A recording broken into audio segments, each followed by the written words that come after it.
Welcome to 2024 as a new year of poker kicks off with the PGT Last Chance. We are coming at you live from the PokerGO studio in Las Vegas. Event 1, a 10K no-limit hold'em event, now officially down to the final table. My name is Remco Rinkema. Donnie Peters alongside me for some nightly action here coming from the Las Vegas Strip, and we have an absolutely stacked final table for you here tonight. 91 total entries in this event. We are down to the final table of 7. We just lost Nick Schulman right before getting the cards in the air on our streamed table, and it is Masashi Oya from Japan, number 1 on Japan's all-time money list. He is leading the way at this final table, but of course, all eyes will be on 2 players and 2 players only as we take a look at these payouts. 13 places got paid, $45K guaranteed for the remaining 7, and $218,000 up top for the winner.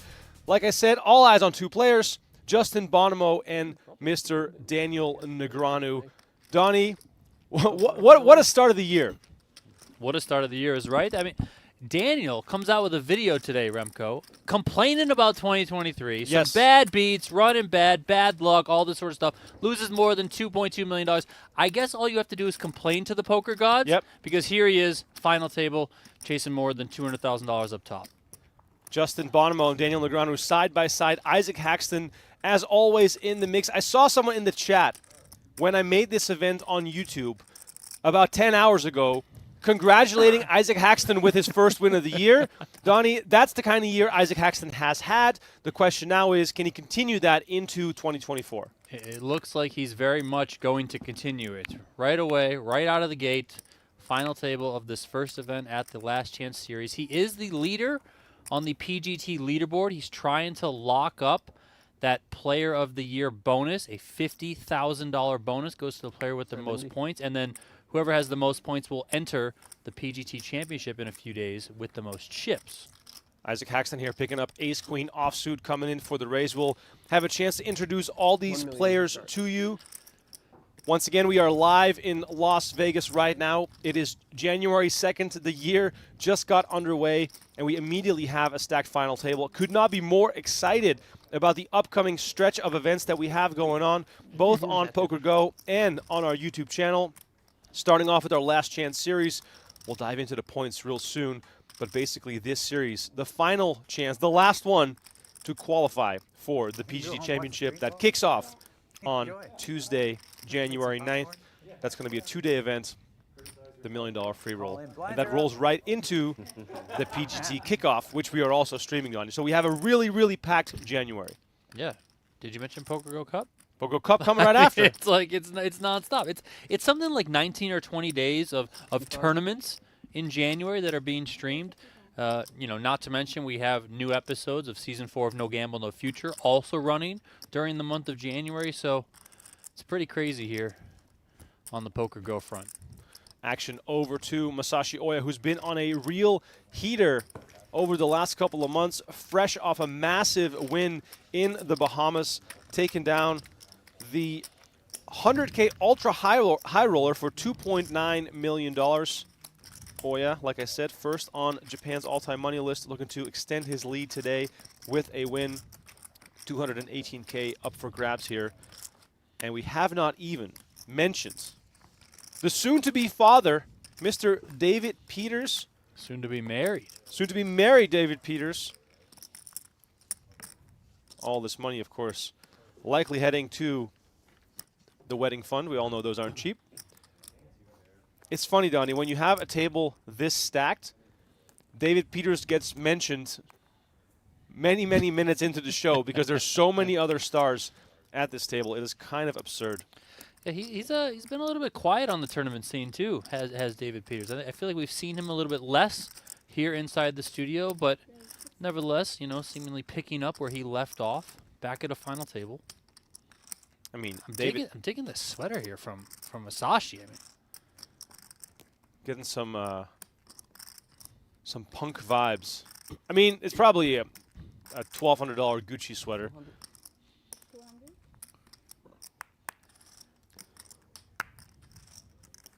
David Peters, 10th on Poker's all-time money list. Haxton, Negreanu, and Bonomo all ahead of him. It's not too often you get a 10K final table with 4 players from the top 10 of poker's all-time money list, all battling it out.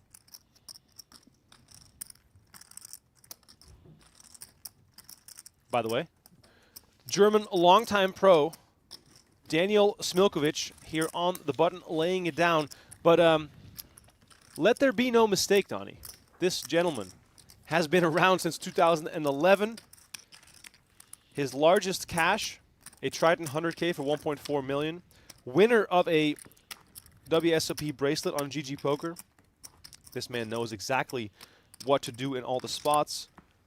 Looks as though he is a bit of a short-handed specialist, and we're already down to 7, so probably will shine in this format. And then the one player that we have not mentioned yet from Montreal, Canada, Jonathan Cohen, also a World Series Poker bracelet winner of the 10K Limit Hold'em Championship. So, Donnie, point out the soft spots here for me. I don't think we have one. Thanks. It's going to probably just come down to who runs the best, card distribution. You and I have the soft spots tonight, Donnie. That's right. I know one thing.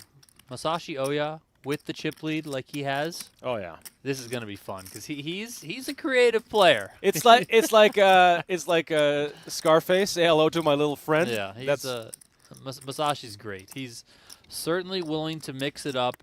Not scared in the slightest to play big pots. He will battle with other big stacks and not back down. Bit of a wild card if you're unfamiliar with how he plays, but it certainly makes for a lot of entertainment. So far, Negreanu and Bonomo quiet. They're letting the chips do the talking so far. But, Donnie, I'm not going to bet any money that it's going to stay quiet here tonight, especially both players with a lot of chips. We could see them battle deep into the night here. Yeah, it's early. They're feeling it out. They're probably still a little bit focused. But, maybe things loosen up a little bit. Maybe some verbal jousting starts to happen as we get a little bit deeper into the night. People tend to care a little bit less. Shout out to our regulars in the chat. Caitlin Jeffers, Russell in the mix, Tim Duckworth. Shout out to Tim on the live reporting all day on PGT.com. By the way, you can follow along with all these tournaments and the latest standings in the race for the top 40 on PGT.com as Justin Bonomo bets 125 on the turn, takes it down with his pair of 9s. Happy New Year to everyone watching. Let us know in the chat where you're watching from. Smash that like button, and please subscribe to our channel. Donnie, this is our first live stream in what feels like forever at an hour that you and I are usually already way in bed, unless we're out playing poker somewhere. So it's kind of cool to be live this late. And, of course, I coined it maybe, Donnie After Dark. After dark. Poker night in Vegas. I don't know. It's kind of a special feeling to be out late at night on the Las Vegas Strip, driving in tonight. I saw A lot less traffic. Less traffic, but the traffic that I did see included 3 convertibles at different stages of my drive, pumping loud music, filming as they were driving down the Strip. I mean, that's that Vegas. that is the vibe that I'm here for. That gave me a lot of energy. I'm pumped. I'm excited. And I'm glad you guys are all with us in the chat tonight.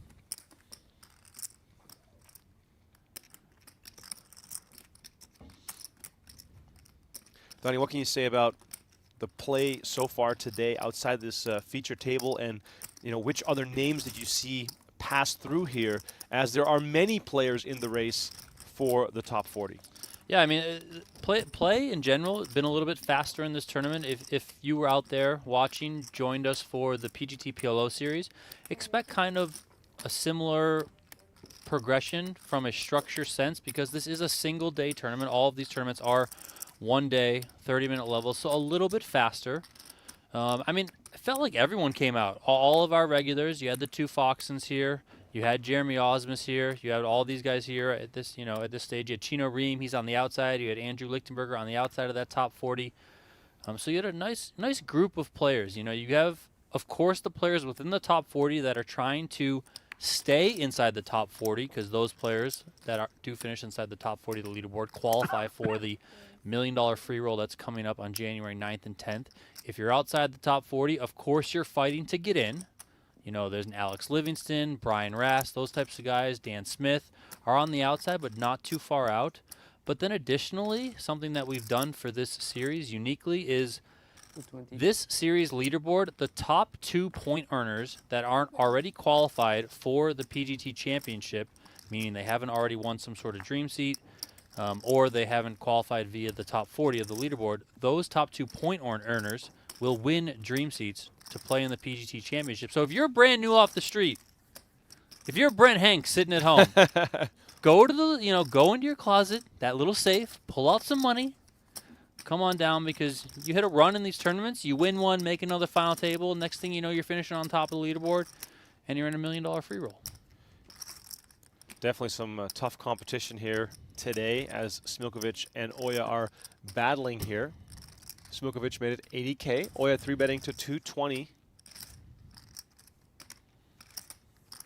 Oya in position. Smiljkovic lets go of his ace-jack offsuit. By the way, Smiljkovic currently 34th on the standings. Negreanu 35th on the standings. Oya 39th on the standings. Yeah. So massive implications here right away in the first event of the PGT Last Chance. Yeah, Masashi was quite a ways outside the top 40 until WSOP Paradise, when he, of course, had that big win in the 100K Ultra High Roller. There's a handful of guys that stuck around after the big WPT series at the Win in December, stuck around here for the holidays. Saw Artur Martirosyan today. He doesn't come over a lot for our events, but he's here. He's hanging out. He's playing these events, so it's a good vibe, man. 91 entries in this opener, so what else are you going to do? Start the year. I mean, you're a poker player. I was talking with Tim Duckworth on the PokerGO podcast. You've had a couple weeks off. You're probably antsy. You want to get back out there and play. You want to get back out there and battle. You've done the whole family time, so let's go. It's January 2nd. Let's go. The decorations have come down. You're sick and tired of hanging out with the fam. Do you think these guys put up decorations? I mean, think Daniel for sure. Negreanu Daniel sure. He has 3 trees in his house. He's put it on social media plenty. I would guess David Peters' fiance Haley probably does some decorating. I'm not sure about the others though. I mean, I don't know him well enough to say. I think the others might travel too much to even have a home. These guys are all over the place, going from venue to venue to play high stakes. As we see Oya and Peters here go head to head. Oya made it 80K to go. Peters defending from the big blind.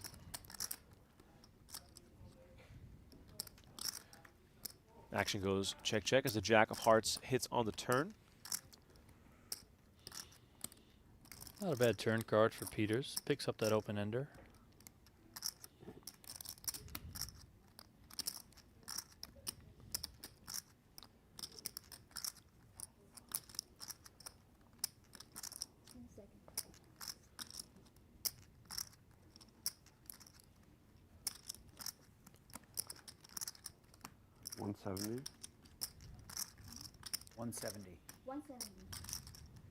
Bonomo going to lead out here with some decent equity. Oya with a pair of threes. Probably realizes that he might have to call 2 streets to figure out what's going on here.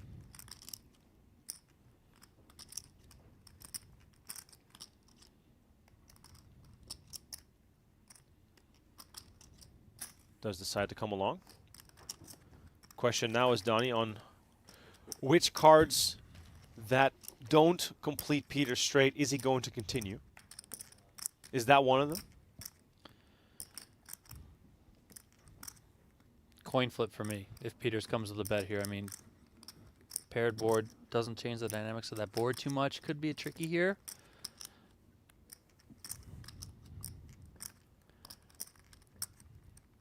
I think if he does bet, he's going to need to come kind of large to get Oya off his hand.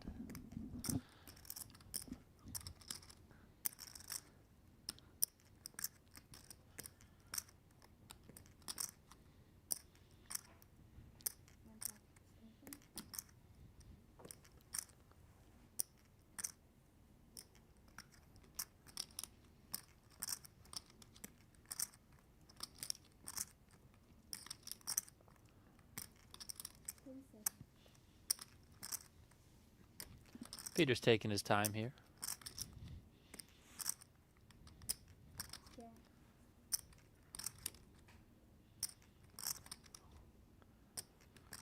He checks, and I would imagine Masashi checks behind here.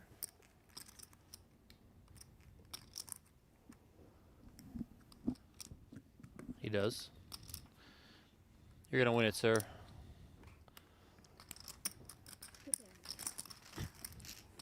Nice little pot here for Oya, extending his chip lead to over 4 million chips. I've been told that there's been a slight mishap with the graphics here early on. We're perhaps adding a few too many antes to the pot here. Working on correcting those as soon as we can. But yes, we are live, our first stream of many here in January of 2024. As I mentioned at the top of the show, the Last Chance series has 6 straight events rolling into the PGT Championship.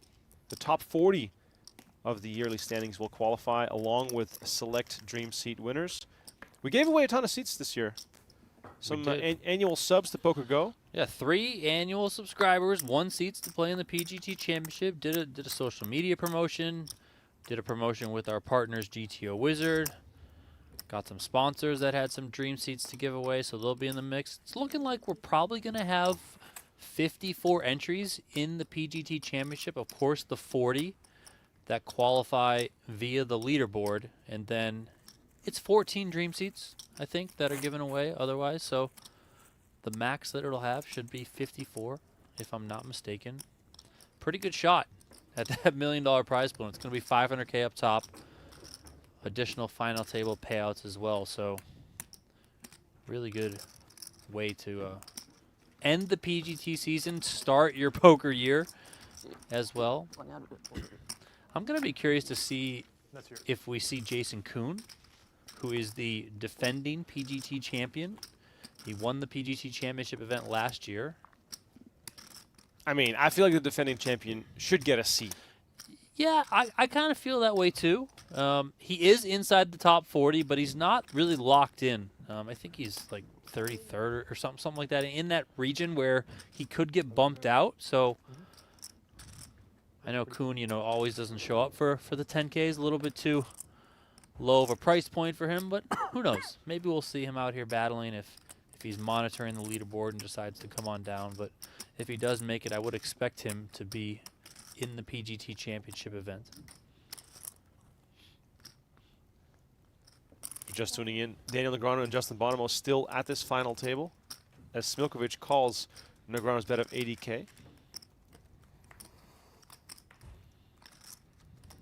And look at that turn card here, a straight for the German pro. Negreanu still with middle pair.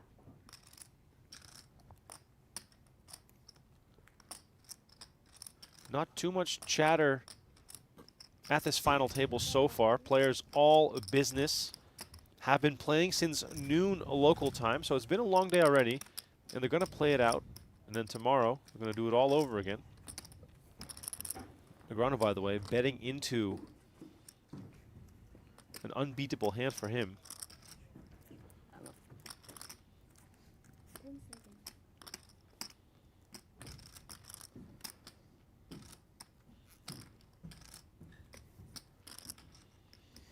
Smiljkovic happy to just call in hopes that Negreanu is going to keep firing.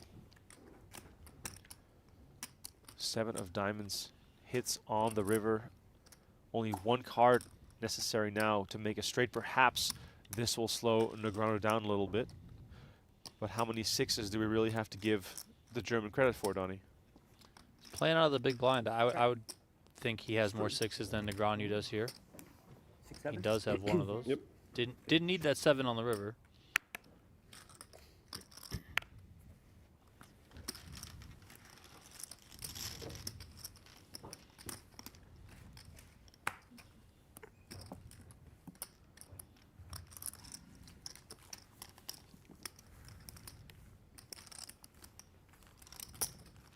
Bonomo joining a late night dinner here. Of course, why not? Is there tension at this table, Donnie? It's very quiet, which is very unlike Negreanu. Yeah, I mean, It depends. You know, we've kind of seen both from Negreanu over the years. You know, we've certainly seen him uber chatty, you know, just in the zone, being the fun-loving kid of poker that we all know so well. And then we've also seen him, you know, really hunkered down, focused, and locked in at times. I'm sure in the back of their minds, I mean, they were just on Twitter this morning going at it. I mean, it's like, how can you not think about it, right? I mean, right before you know, Negreanu tweeted something. You guys can go look that up if you want to, but, you know, stuff like that. No love lost at this table. 90. Isaac Haxton, meanwhile, as always, all business. But he's not wearing the final table shirt. Big issue. Big issue with that. I mean, what? You got to have it It's a ready. one-day event, Ike. Like, Yeah. you should just come in or, like, have it in the bag and go change in the bathroom. Like, you know? So as far as I'm concerned, Ike's not going to win because he's not wearing the shirt.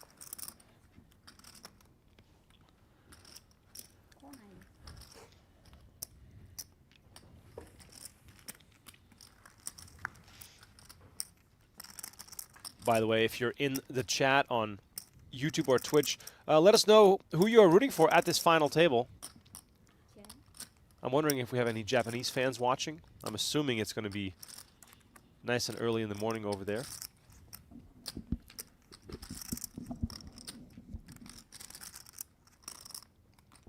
And while you're at it, smash that like button if you're enjoying the live streaming here at this late hour. 80. Haxton's going to bet 80,000 with this pair of queens. Not much out there for Oya. He's going to let it go.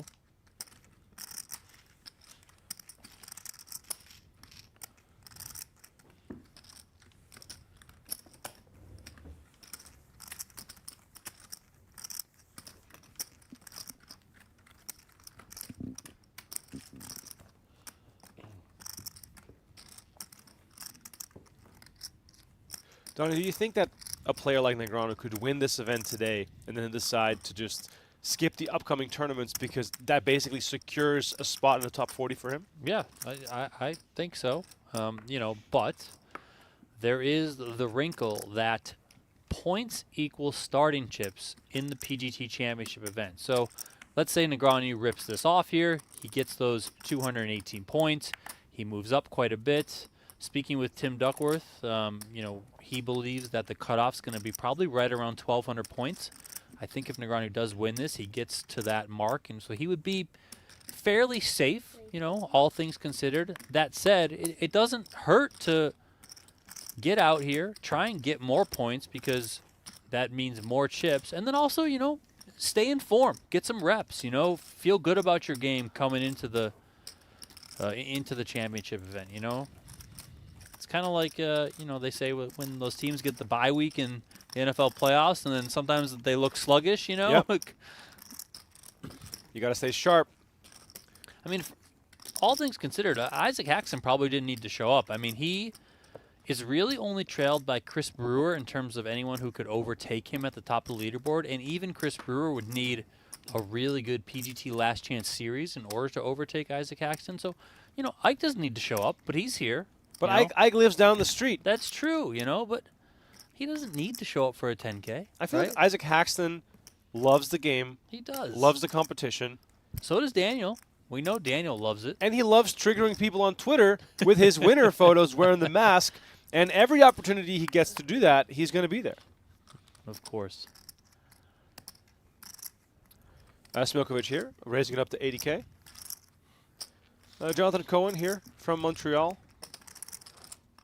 wearing a pair of glasses that I could totally rock. So far, he's been quiet at the table. He's also a short stack with just 8 big blinds right now.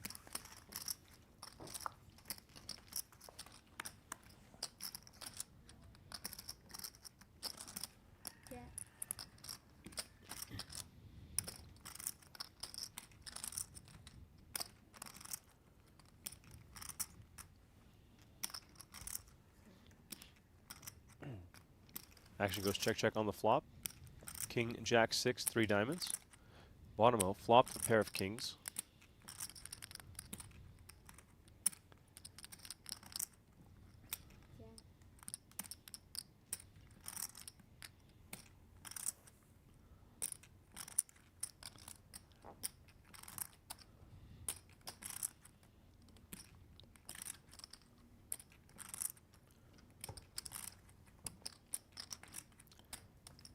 Action gets checked again. Not a whole lot in the middle here. As I mentioned before, graphics are slightly off on the chip counts. We're working on getting those fixed, of course. Working on a delay, so it takes a while for those changes to go into effect.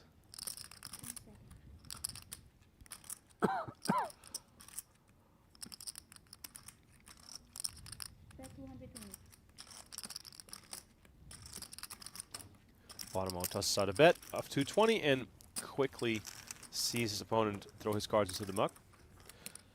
But yeah, Donnie, Cohen really looking for some help here as the rest of the table is still rather deep stacked considering this is a one-day event. And it's also going to be kind of an awkward spot for David Peters, Daniel Negreanu, you know. Healthy, yes, but shorter compared to some of the other players at the table, and you're really just going to kind of wait around and hopefully if you're in one of those positions, you're rooting for Jonathan Cohen to bust. You know, unfortunately for Cohen, that's what these other players are rooting for. Both, you know, lock up some more money, and you lock up some points.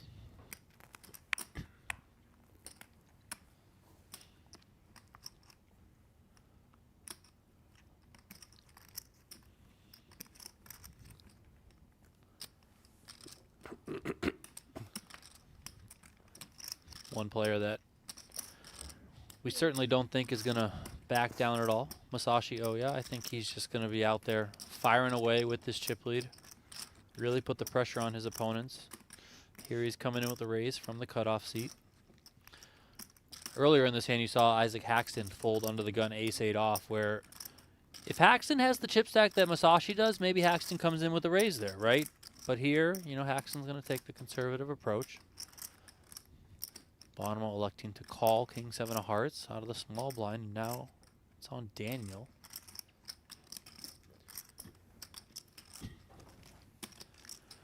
No need to get too crazy for Negreanu. Comes along as well.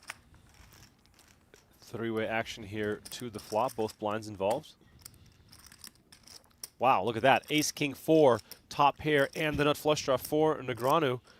Oya, the same top pair, same kicker, but does not have the flush draw. Also an interesting spot for Bonomo. Second pair against a very aggressive chip leader in late position, and Negreanu can really have a pretty wide range there from the big blind, so Bonomo's got second pair with the backdoor nut flush draw.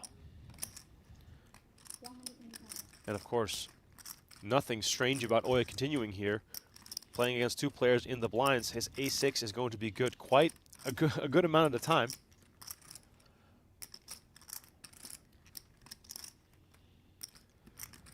Like you said, Donnie, can't fault Bonomo either here for tagging along. Interesting spot here now for Negreanu.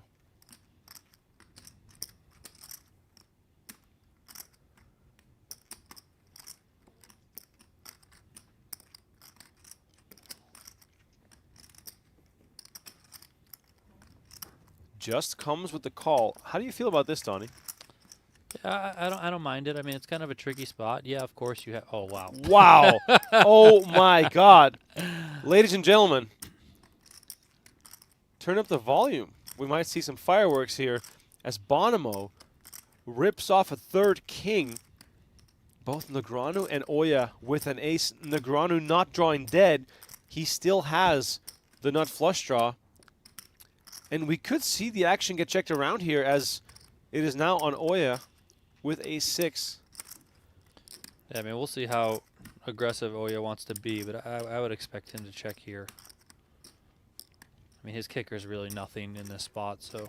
Big river card coming up. It is the deuce of diamonds. Bonomo is going to get the check mark against two players with a pair of aces. Negreanu's hand very much under-repped. He's probably going to think that no one is going to give him credit for a hand this strong. Bonomo, perhaps, might have the others thinking that he's going to steal the pot here.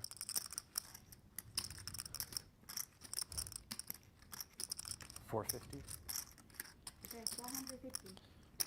450 is the bet from Bonomo. It's a healthy bet here. Just, you know, I think Negreanu might find a fold here. Yeah, that's about half his stack. Oya, on the other hand, I mean, could pay this off here. I mean, very, very well done from Negreanu. Calls one street, sees a free river card, and just gets away from it that quickly. I'm impressed. Always hard when you're an aggressive player, when you're a chip leader like Masashi is, to flop top pair and ultimately get away from it. I know, you know, like a lot of times you're just not supposed to have it, and then you have something, and it's like, well, you know, what's going on here? But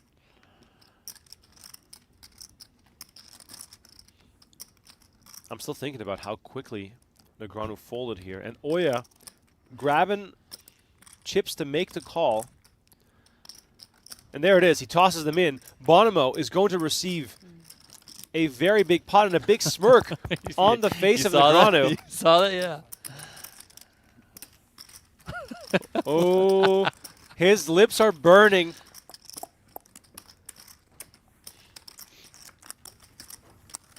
If this had been anyone else, he would have said something. I just don't think he wants the confrontation. And flush draw. Not flush draw.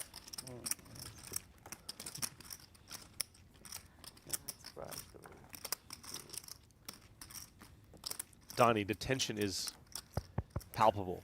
Too good. Too good.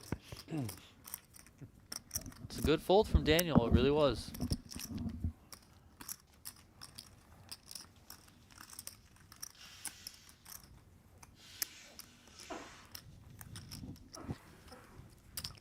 Big pot there for Justin Bonomo as he's climbing up the leaderboard. Much healthier now. But Masashi's, you know, just foot on the gas. That's what he does here in the hijack with the 6-4 diamonds.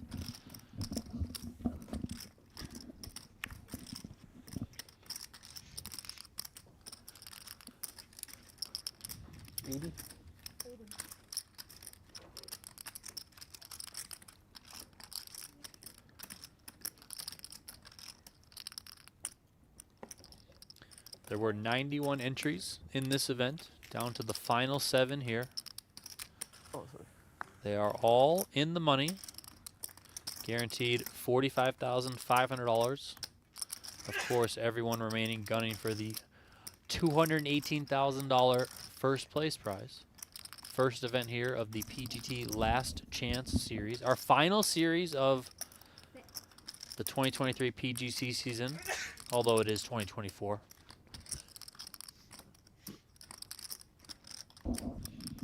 Remco's going to sneeze us out of the building over here. Oh my God, my head nearly exploded. That was a way to start the year.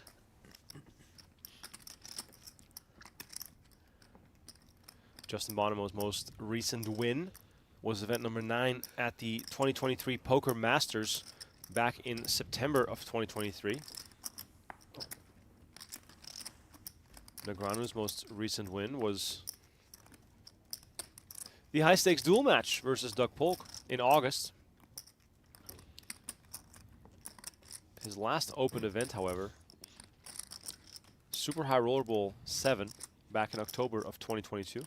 Yeah, Negreanu put out a video today on his YouTube channel. Normally he takes to Twitter and just shares his results, but this time around he shared first-person account going over his results.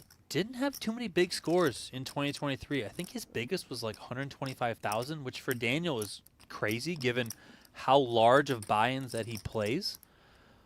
Lost, I think it was 2.2, 2.3 million on the year, which I think going back to 2013, he said, is his second losing year.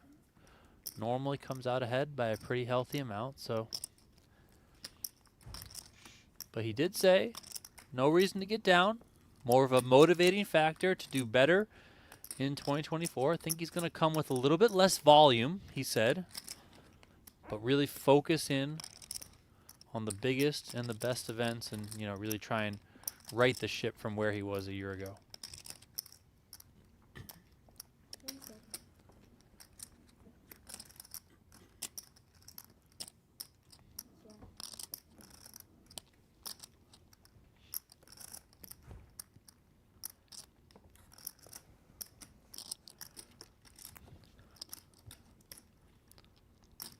I would think Masashi's got a fire at this here on the river. I mean, 6 high, that really is not going to win at showdown.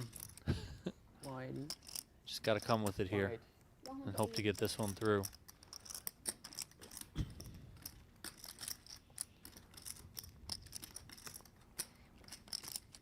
Given how this one played out, the check on the turn, missed clubs.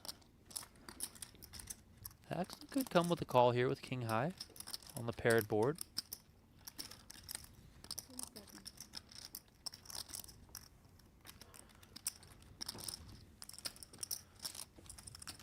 Does decide to give it up.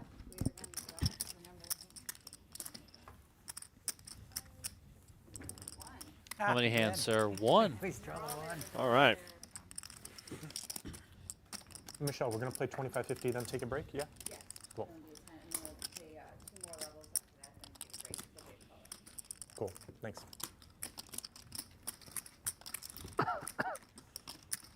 We are working on updating the graphics. There was an issue with the antes in our software, which inflated the action a little bit. Yeah, we should take someone's head off for that. I kind of like the idea that everybody just pays the big ante. Why not? Why not?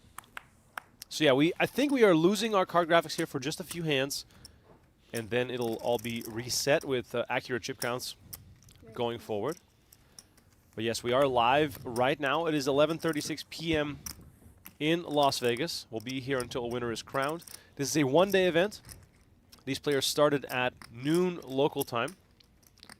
Interesting spot here as Jonathan Cohen decides to get involved on the short stack, comes in with a raise to 90K.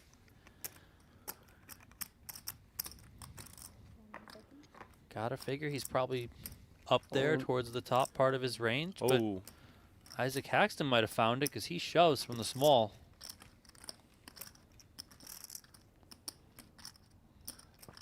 Not seeing the whole cards makes it a little more exciting as we get to speculate on what kind of holding Cohen can still raise fold here with, Donnie. I mean, I guess he's just Because stepping out, trying to steal the blind. I was going to say I'm expecting a snap call here, and that's not happening. I'll say King Jack. All right. But we're never going to know. Cohen lets it go as Haxton picks this one up.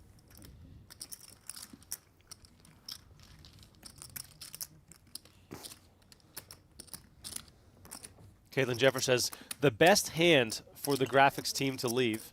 Exactly. We want to keep you guys on your toes, but I promise it's only a few minutes. We're just getting this all reconfigured right now.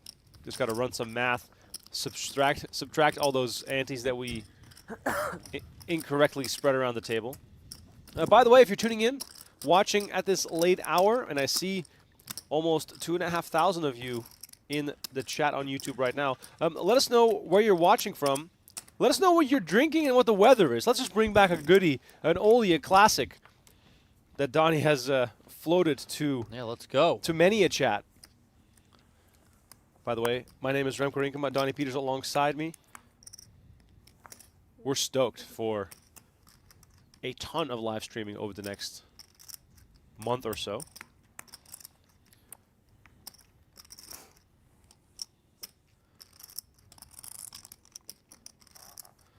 Still some issues here with the graphics, as you can see, so ignore what you're seeing on the screen right now. Oh, we got some people from Japan in the house in the chat. Let me just use this opportunity to go over some shout-outs. Russell, of course, in the house from Seattle. Well, we got Teddy in the house as well. Thank you so much for tuning in, our trusted moderators. New Zealand, Kansas, the UK in the house. It must be late over there. Ace, Hamilton, Ace Ontario. King. You ace king? Yeah. Oh, you have me. Big trouble. King Jack. Ooh, look at Too this. Negreanu, again, saving himself some chips. As all eyes are on Jonathan Cohen. As his stack gets smaller and smaller. He does have a little more than what we initially thought because of those big antes that were not in play. But still, He Yeah, I think is. he's got 400 or 500. Yeah. Haley says, watching live from David's bed in Las Vegas. Wouldn't that also be your own bed, Haley, or are you guys sleeping in separate bedrooms? Blink if you're okay.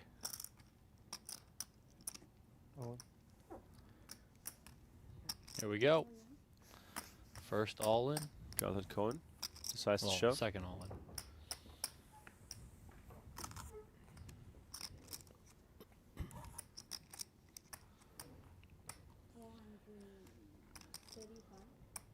$435 announced by the dealer. More. 460. Oh, 460 corrected here.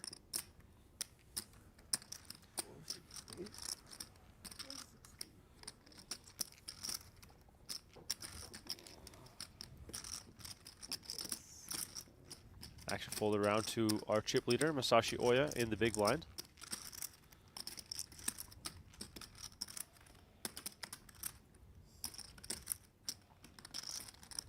Looks like he has a real decision here.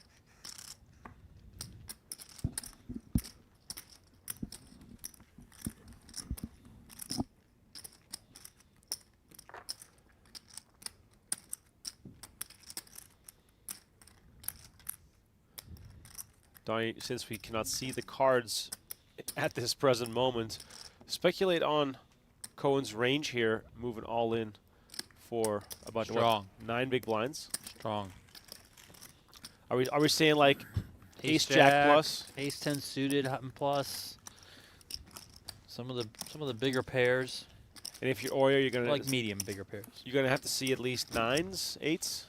I mean, Oya might have had like a queen 10 there, something like that, where it's just about 10 big blinds, 9, 10 big blinds. So do you want to take a shot as the chip leader? Maybe. Do you really want to double someone up? Maybe not, you know. For those asking, why is this live so late? Well, they played all day. They got down to the final table. This is a one-day event, so over the course of the next week or so, we will have late-night action every single night, as these players are going to want to play tomorrow's new event from the start. So Yeah, it really didn't make sense to pause him at 7 and bring him back for the next day for this series. You know, faster structure. Just get it over in one day. I think the players enjoy it. Yeah, I mean, why not? I mean, you have to enjoy it. If you're spending 10K to show up and play more of a turbo structure than a lot of tournaments at this price point are available out there, then yeah, you love it, right? But I think that's kind of it's kind of been an evolution of the high roller scene, you know. Kind of when these bigger buy-in events that were non-main events, high rollers, you know, they were like 3-day events a lot of times, stuff like that. Now it's like these guys they want to get in and get out, you know. Help some of the recreational businessmen, you know, they want to get in, get out. These players, you know, they like to gamble it up. They like to get in there. They're certainly well versed in playing a faster structure, so that's not that big of a deal to them. It's funny. I feel like when you and I first got started in the industry, every single poker tournament went till 3 in the morning. And over the 3 in the morning was early. What are you talking about? over the course of the last 10 years, the end of day has come earlier and earlier, with some exceptions, of course. But I feel like this is more the way it used to always be. Yeah. And it was even crazier before we started. I mean, the WSOP bracelet events were one-day tournaments. Like, I mean, Daniel will tell you all the time. You rock up, you play a 2K. I mean, you play till 7 in the morning, you know, 8 in the morning. And then, you know, somebody wins the bracelet and comes back the next day at noon to play the next one. Like, that's just what it was like. I mean, even when they were 2- and 3-day events, I remember doing live reporting at the WSOP till the sun came up. Oh, yeah. Shout out Sebastian Ruthenberg. Sebastian Ruthenberg, Marcel Luskin, that one, Chris Ferguson, I think, as well. It was a 10K stud? Yeah. I actually think it was a 5K that year. 5K stud. Slightly Wow. warmer. I can take the hoodie off. Or slightly cooler, better. I'm a little chilly. Oya and Bonomo here going head-to-head. Graphics are back. Chip counts have not been adjusted yet. We're still 5 degrees either direction. I love it. waiting on a break to correct those. But at least we can see the cards again. And Oya here left with a 7% chance to take this down at Showdown. Yeah, Bonomo electing not to 3-bet here against the button raise from Oya. You know, really no need to tangle with Oya, who these two are deep enough, could play pretty profitably in position against you and put you in some tricky spots. So Bonomo takes a conservative approach and takes it down anyway there. And for a tournament that only has a one-day structure, Donnie, this is a really nice structure. We are approaching the midnight hour, and the majority of players still has over 30 big blinds. Yeah, no, it's a good structure.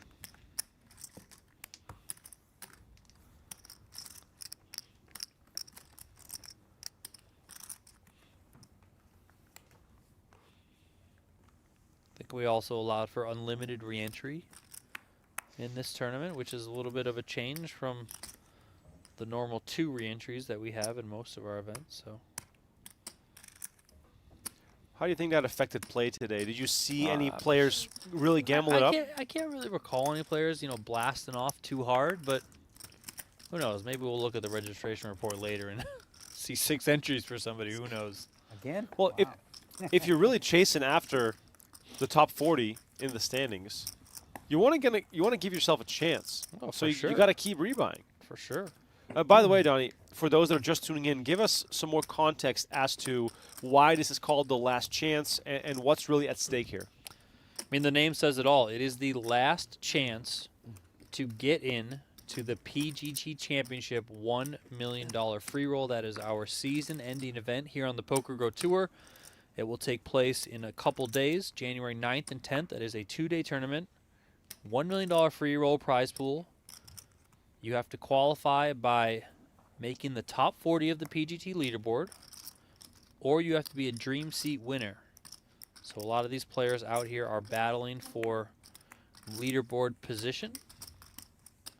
Some of them are out here to try and win those final 2 dream seats, which go to the 2 highest point earners from this series who haven't already qualified.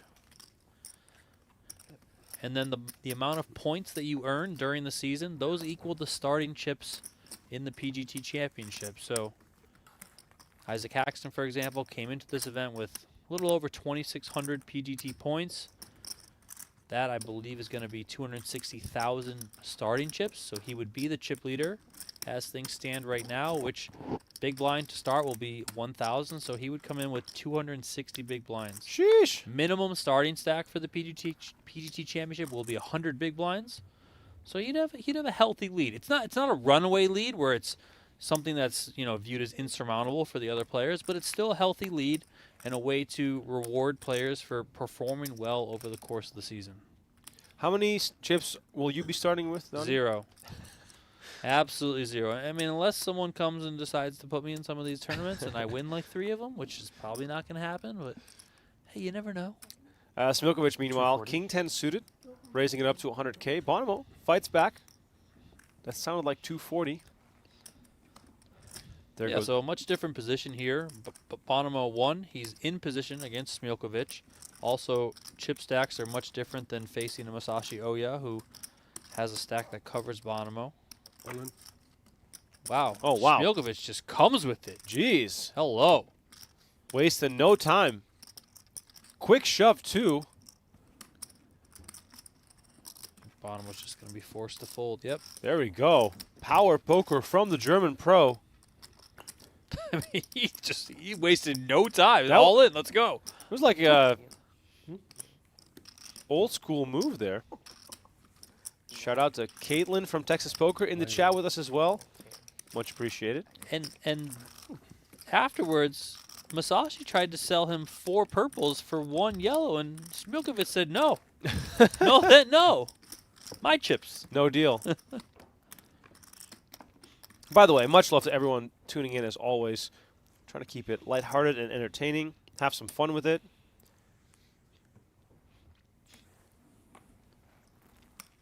Corrado King is wondering if there's beef between Daniel and Justin.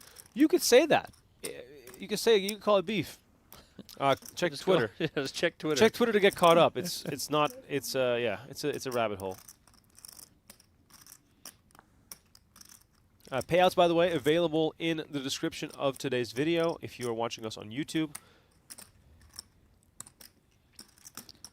Daniel here, big slick. Daniel getting shorter. Hasn't really done too much winning here, but very good flop for him here. Top pair, about as dry can be. King 7 deuce rainbow.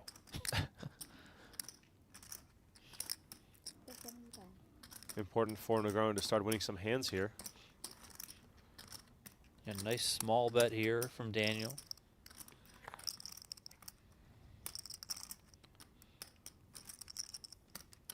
Smiljkovic, really no choice there but to just give it up. Just missed that one about as bad as possible.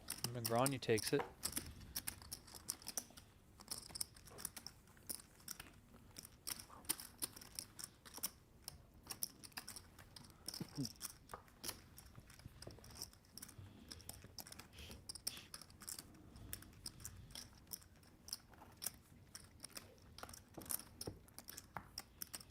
It's funny how these guys chirp from behind their computers. Keyboard warriors. Keyboard man. warriors, and then they're face to face and they're just silent. It's like you got into a fight on the playground, and then you have to sit side by side in class because the teacher is watching.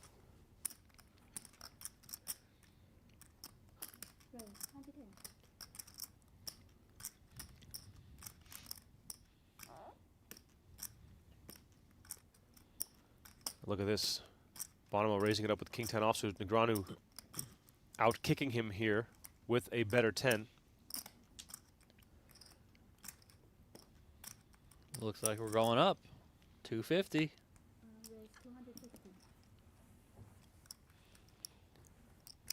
Donnie, these guys, of course, have been playing at the highest level for, multiple decades.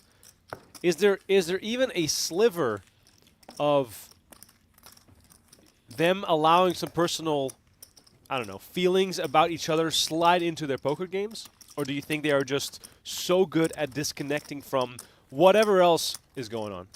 Yeah, I think they're able to disconnect. I mean, I think that's kind of one reason why we haven't seen anything verbally come out at this final table. It's almost like they left that stuff at the door. They left that stuff on social media. I'm sure there'll be some more tweets tomorrow or something. Yeah. I mean, it's pretty funny, but that's how it is.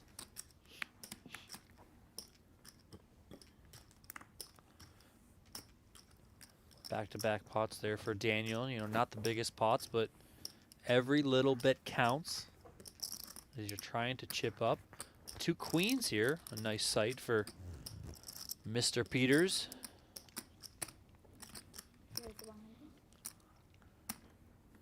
It's good to see Mr. Peters got a haircut. For a couple weeks I was seeing him around Vegas and just letting it grow. I was like, what's going on here? But David Peters, one of the most consistent-looking men in the world of poker. You could Google photos of him from years ago. Might as well be from yesterday. He should put some gel in his hair. Try something new. Try a new look. I wonder if Haley has ever suggested a makeover. a makeover. I've been at the club with David Peters, and let me tell you, his poker attire is nothing like his Saturday night vibes. I think I recall a purple button-up shirt. Wow. Would have never guessed. Yeah. I think it was in Berlin. We're talking like 10 years ago, probably. Back when I used to stay up past midnight.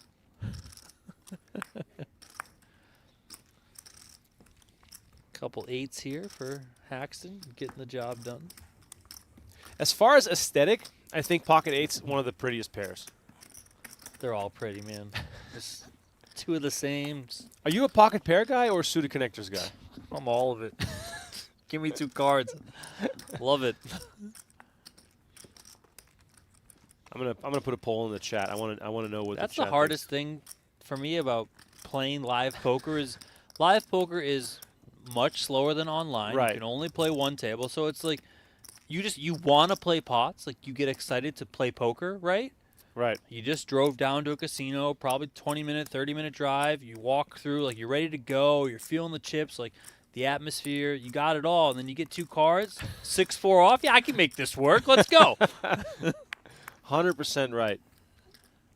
Online, it's just like you can just fold. You got 3 other hands pop up at other tables. It's like, Yeah, and you're watching. You don't know what to do. You're watching YouTube on the side, and you don't know what's going on. Too much is going on. It's like you know what? I should just fold these 2 5s because I got these aces over here. You're like 1.5-ish?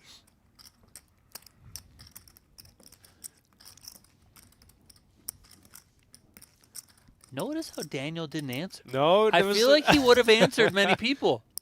He would have just been like, yeah, 1.4, whatever. No, he didn't. He just said, here, you count it. Oh, here it is. Bonomo makes the call, putting Cohen at risk. And Negreanu, ace-8 offsuit, probably doesn't want to risk his tournament life here in this 3-way all-in confrontation, but we can see that he actually has the best hand.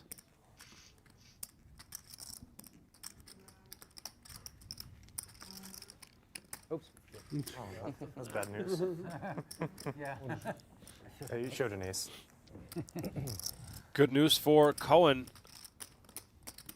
But of course, doesn't change the fact that he still needs to hit a king or a queen to stay alive in this event. And there it is, a king on the flop right away. 3 outs. 7 on the turn. River card incoming here, as Bonomo needs an ace to send the Canadian to the rail.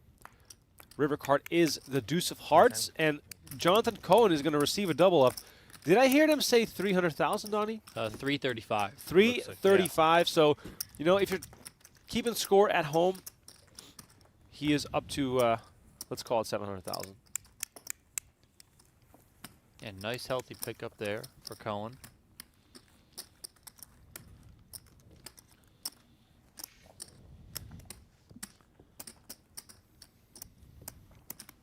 Small dent to Bonomo, but he's still very healthy himself.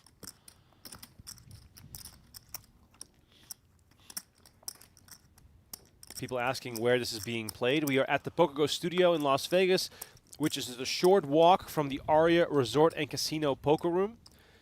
Which was packed, by the way, because I had to go over there.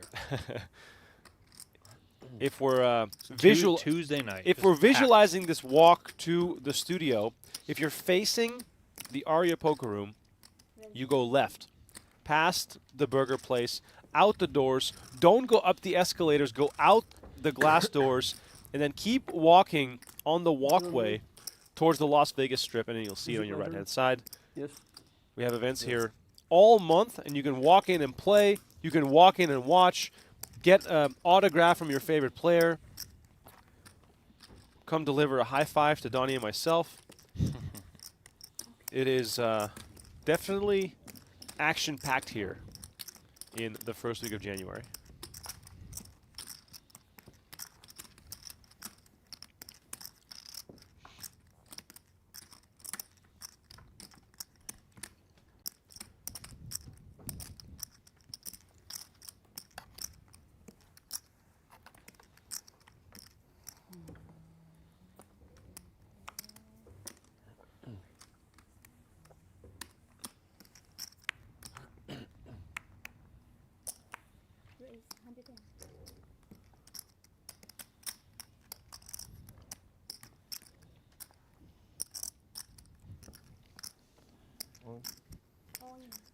We're playing down to a winner tonight, and Jonathan Cohen is hoping to perhaps receive a double up to bring himself back into contention. We can see here that Bonomo has the same hand. Yeah, I think they said 770 here from Cohen, so not the easiest spot with ace-queen offsuit here. And of course, after that double up last time around. This would be a much bigger dent if Bonomo is wrong here or ends up losing this one. He does make the call. A bunch Should of get everyone else out of the way. a bunch of folds over to the initial raiser. Oya adds 110,000 to the pot, which will probably be chopped between Yep. Bonomo and Cohen. But he burned the club. Hearts alive. No, it was an ace. Yeah, but he had the 9 clubs. Oh, yeah, the 9 of clubs, really? You did have the 9 of clubs, that's true.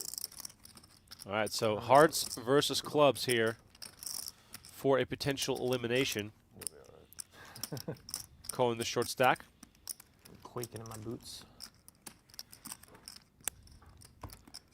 Bonomo has him covered by a wide margin, as you can see from the chips that he counted out to potentially pay off a double up. And here comes King 3-7, and that'll make sure that this hand gets chopped. Players So place those chips back into their stack as the dealer runs out the board. Listen. Here's change for 25.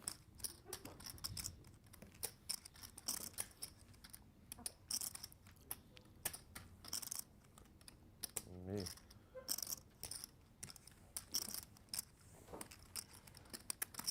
Wanna trade? Sure.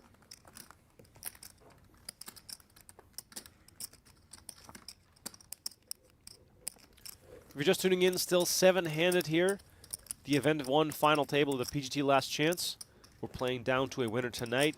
We're just past the midnight hour in Las Vegas. Masashi Oya from Japan, still our chip leader. He came into the final table as the big stack. Justin Bonomo has been very active. Same cannot be said for Negreanu and Isaac Haxton, and even David Peters, who've been rather quiet. Germany's Daniel Smiljkovic has been involved in many hands as well. He's sitting comfortable on about 1.8 million.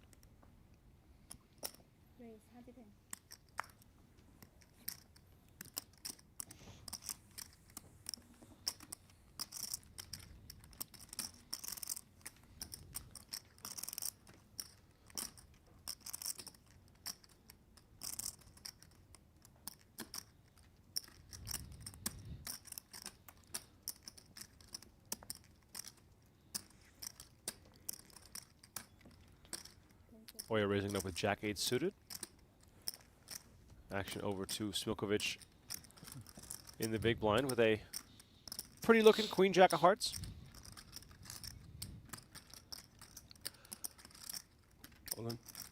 Oh, there it is. This guy likes to play. Just goes for it, man. I enjoy this style.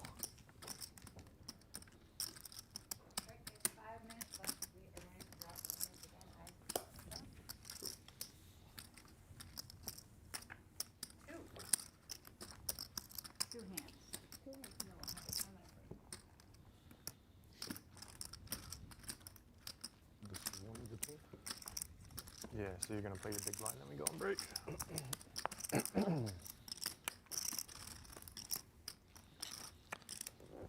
Cohen is chipped up pretty nicely.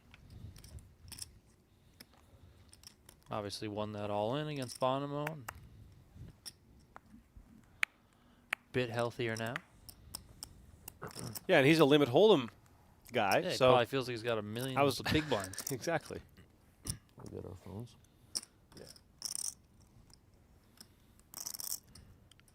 Action on Peters on the button. I feel like I got it 7-5 suited. What's that?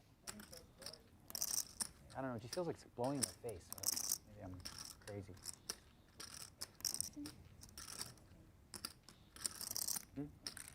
Gonna blow on me?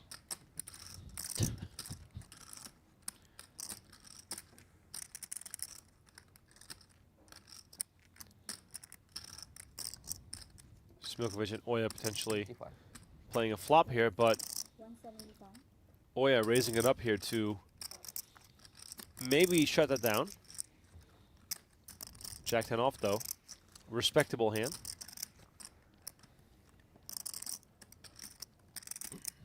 This guy likes to play, man. He's not going anywhere, Remco.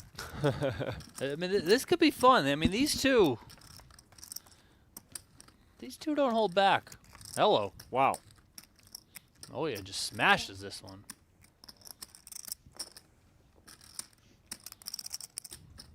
$9.96 trips for the Japanese pro. Smiljkovic left with not a whole lot.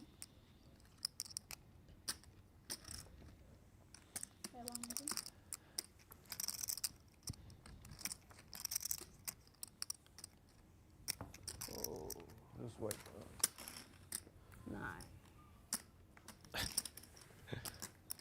Oh yeah, happy with this hand.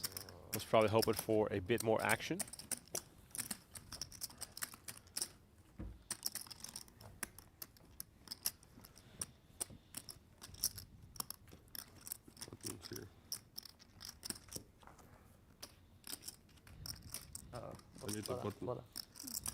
Where's all the phones at?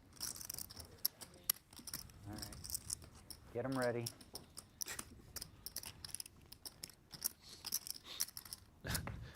Negreanu eager to get on Twitter, Donnie? Is that what that is? What Maybe, it's for? maybe.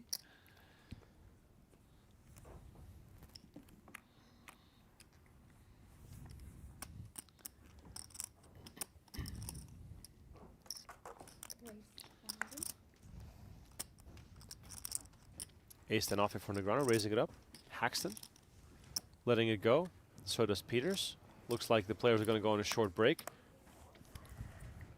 We're going to try to trim these breaks out for you if you're watching our stream, so please do stick around. Perhaps grab another beverage.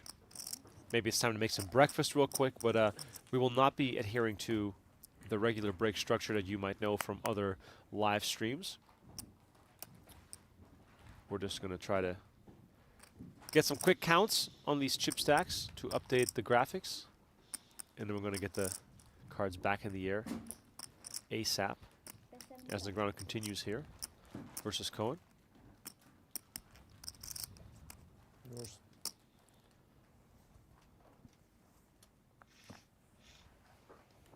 $75K was enough to get it done here for Negreanu.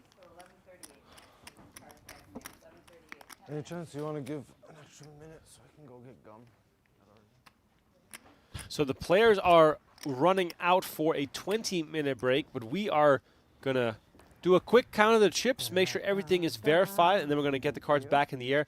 I've been told it's going to be less than 3 minutes, Donnie, so you have less than 3 minutes to update us on the PGT Last Chance. I'm seeing lots of questions in the chat. What is this the last chance of? What are we fighting for? And give us a rundown of some of the players that are potentially already guaranteed a spot in our upcoming championship event. Yeah, so the PGT Last Chance series is the last chance during the PGT season to qualify for the PGT Championship. And that PGT Championship is a $1 million free roll event coming up just about a week away, January 9th and 10th. That'll be open to the top 40 players on the PGT leaderboard, and then some select Dream Seat winners. Isaac Haxton is the current leaderboard frontrunner. He comes into this series with 2,662 points. The player to earn the most leaderboard points over the course of the PGT regular season earns a $50,000 bonus in addition to the Player of the Year title. Right now, that is very much Haxton's to win. He is in the driver's seat. He has a comfortable lead over the competition. The closest player to him is, I believe, 209 points behind, and that is Chris Brewer. Chris Brewer did play this event, but ultimately busted before the money, so Haxton will be increasing his lead. Daniel Negreanu is within the top 40, but he's trying to fight to keep his positioning in the top 40. He comes into the series in 35th place, comes in with 1,117 points. PGT Commissioner Tim Duckworth thinks the cutoff's going to be right around 1,200 points. So if that is the case, Negreanu's got a little bit of work to do. He's not guaranteed a spot. Chip leader Masashi Oya, who had that late surge in December thanks to winning the 100K Ultra High Roller down in the Bahamas at WSOP Paradise. He's in 39th place. entering this event with 1,079 points. So he'll also be looking to keep his standing and better his standing within the top 40. So, yeah. And there it is, Donnie. The under came in. I said 3 minutes. I believe that was 2 minutes and 54 seconds. Yeah, well, I heard the chips. I stopped talking. Yeah, very good. Well done. Matt Savage in the chat said, I'll bet over on 3 minutes. I wish I could have taken that bet. We hit the under on the 3-minute break. And there it is. Last Chance PGT Final Table, event number 1, back underway. Still 7 players. A fun night of poker action. Let us know what you're snacking on. Donnie, I kind of want to snack, but it's rude to do commentary and eat at the same time, so... It's not rude. No one's... It's past midnight. Do whatever you want. Imagine if I was chewing on some chips during Daniel the stream. Smiljkovic, by the way, is 34th. He's right ahead of Daniel Negreanu on the leaderboard. Yeah, there are a lot of players playing, or that played today, I should say, that are in the hunt. Nick Schulman, 12th on the leaderboard, finished in 8th place in this event. Seen plenty of other players playing. Donnie, have not seen Phil Hellmuth. He is in 19th place. Yeah, what's he doing, man? Pretty safe with 1,304 points. Yeah, he's pretty safe, but I mean, still, I think 2 things. One, you want to come in with as many chips as possible, and points equate to chips within the PGT Championship event. So the more chips that you can start with, the better off you're likely going to be. Also, I think there's something to be said about being in form coming into the tournament, right? You don't just want to come in cold, playing with the top 40 players from an entire season who are likely very much in form. And a lot of these guys are extremely talented, right? So you're just going to come in cold? You probably didn't play much poker since, Paradise ended, since WPT at the Win ended. So you're probably sitting out for 3 weeks. You just want to come in cold? I mean, maybe you do. I don't know. But I personally wouldn't. I do think that Phil Hellmuth, who always shows up late, is going to show up late and then do his thing with the short stack. You think he's going to have an entrance? He's going to win the PGT Championship. We should make him have an entrance. That'd be kind of funny, actually. Give us your submissions as to what Phil Hellmuth should dress up as when he shows up for the PGT Championship. We've seen him as the NASCAR driver, the general, the Roman Emperor. What was he in the Bahamas? Poseidon or Poseidon? I don't even know what Aquaman? he was. Yeah, who knows? We've seen him as Gandalf. Bonomo here versus Negreanu. Negreanu with King Queen taking this one down.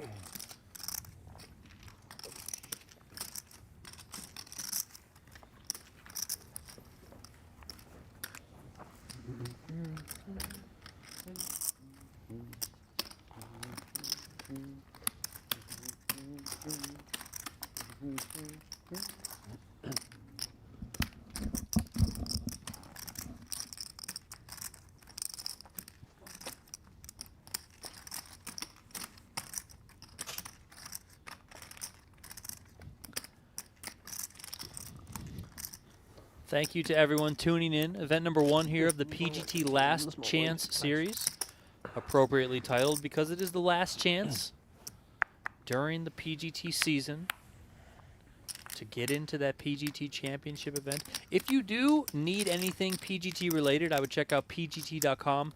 Schedule of events is there, news articles, recaps, got the leaderboard as well that you can check out. Live reporting goes on for the earlier portions of these events, as we see Jonathan Cohen here moving all in on the button. Gets it done. Players are now playing 30,000, 60,000 for the blinds. So Cohen picks that one up.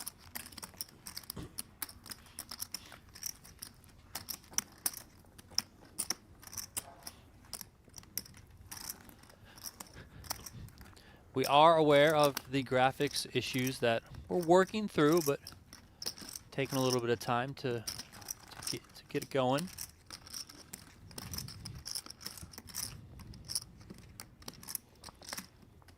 Current chip leader here with 7 players remaining is Japanese pro Masashi Oya, #1 on Japan's all-time money list after winning the $100,000 ultra high roller down in the Bahamas for WSOP Paradise.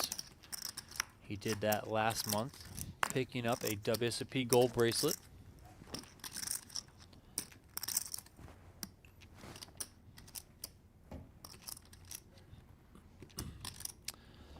We are live. Slight delay for gaming purposes, but as live can be.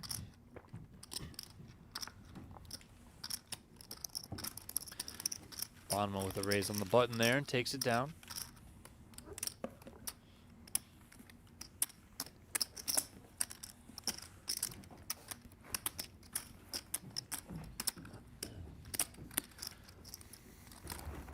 Justin Bonomo is one of those players outside of the top 40 of the PGT leaderboard looking in. So he's got two pathways to PGT Championship qualification. The first would be earn enough points to get inside the top 40. The second pathway is to earn enough points during this series to win one of the 2 available dream seats. Those dream seats grant a player automatic qualification eligibility to compete in the PGT Championship event. So just because you might not be near the top 40 or in the top 40 doesn't mean you can't win into that PGT Championship event. That's the whole point of this Last Chance series. This event drew 91 entries, $10,000 buy-in, more than $218,000 up top.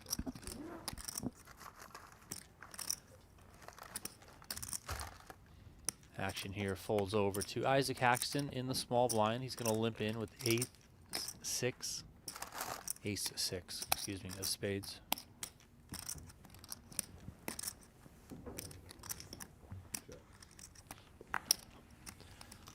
Peter's going to check the 8 deuce off.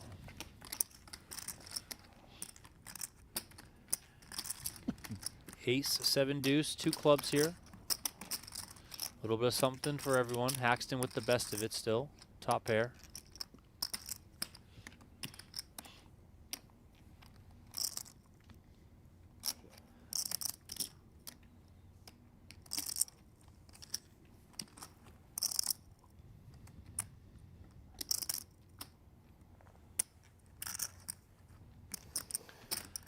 Check, check here from both players. 7 of spades on the turn.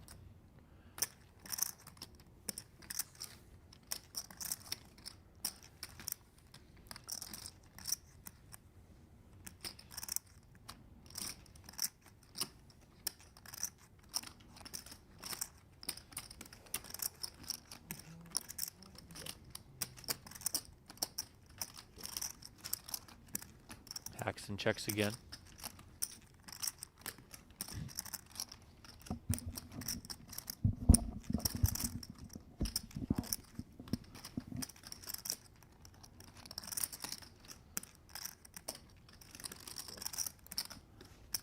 Peters checks it back. 9 on the river. Check mark to Haxton as long as he doesn't fold here. See if Haxton wants to try and get some value here. Could also see this one going check, check.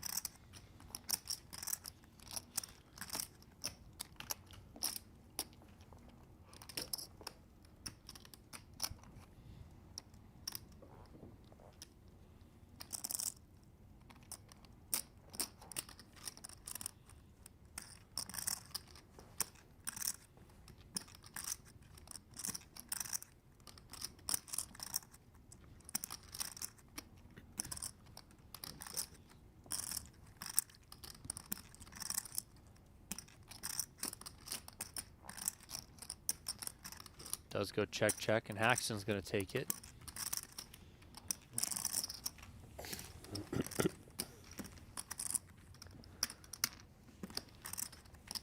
Andres come with the fire in the chat says Made any D-Nex good decisions in that hand. is just going to need 15 more wins to recover from 2023. I mean, poker is a forever game, you know? It's not just about 1 year. It's about keeping score all the way throughout, and Negreanu has been very open about the fact that, you know, he's had mostly winning years, and that's the only way to be a poker professional. But sometimes things don't go your way, and Left side probably all the video he put on his channel is very interesting and revealing, and not many pros give that much insight I can get money in. into their finances. So much respect to him Multiple points. for that.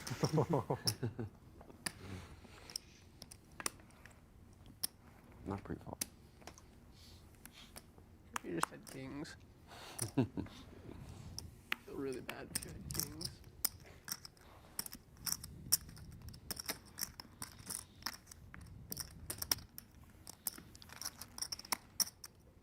Negreanu sitting on 25 big blinds, patiently waiting for a good spot. By the way, we are on about a half-an-hour delay here in Las Vegas for the integrity of the game, of course. But we are live. And Isaac Haxton applies the pressure on the blinds, moves all in for a million. Wow. And Dennis Smiljkovic snap calls with ace-king offsuit. Isaac Haxton all in with pocket fours.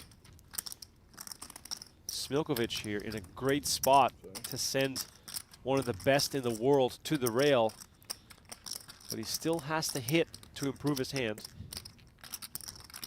Haxton unfazed by the showdown. This man has seen it all. And what he would really like to see right now is a 4 on the table. All right, here comes the flop. Can Haxton stay alive? 5, Jack, 7. Favorable flop for the pocket pair.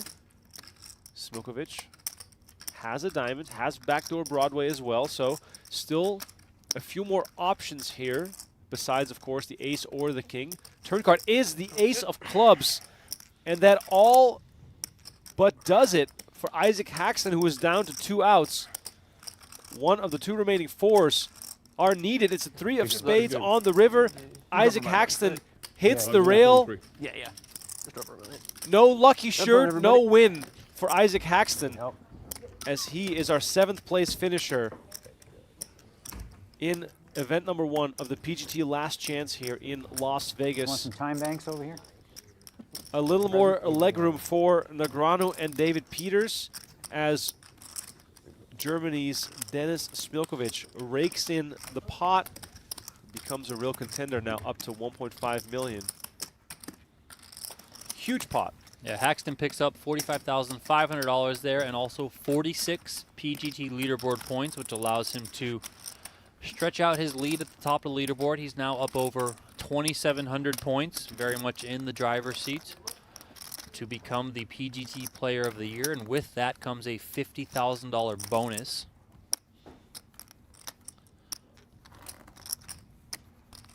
So maybe not the finish that Haxton ultimately hoped for. Of course, always wants to come out on top, but padding that lead, certainly something that Haxton is looking to do, and starts the series off very much in the right direction.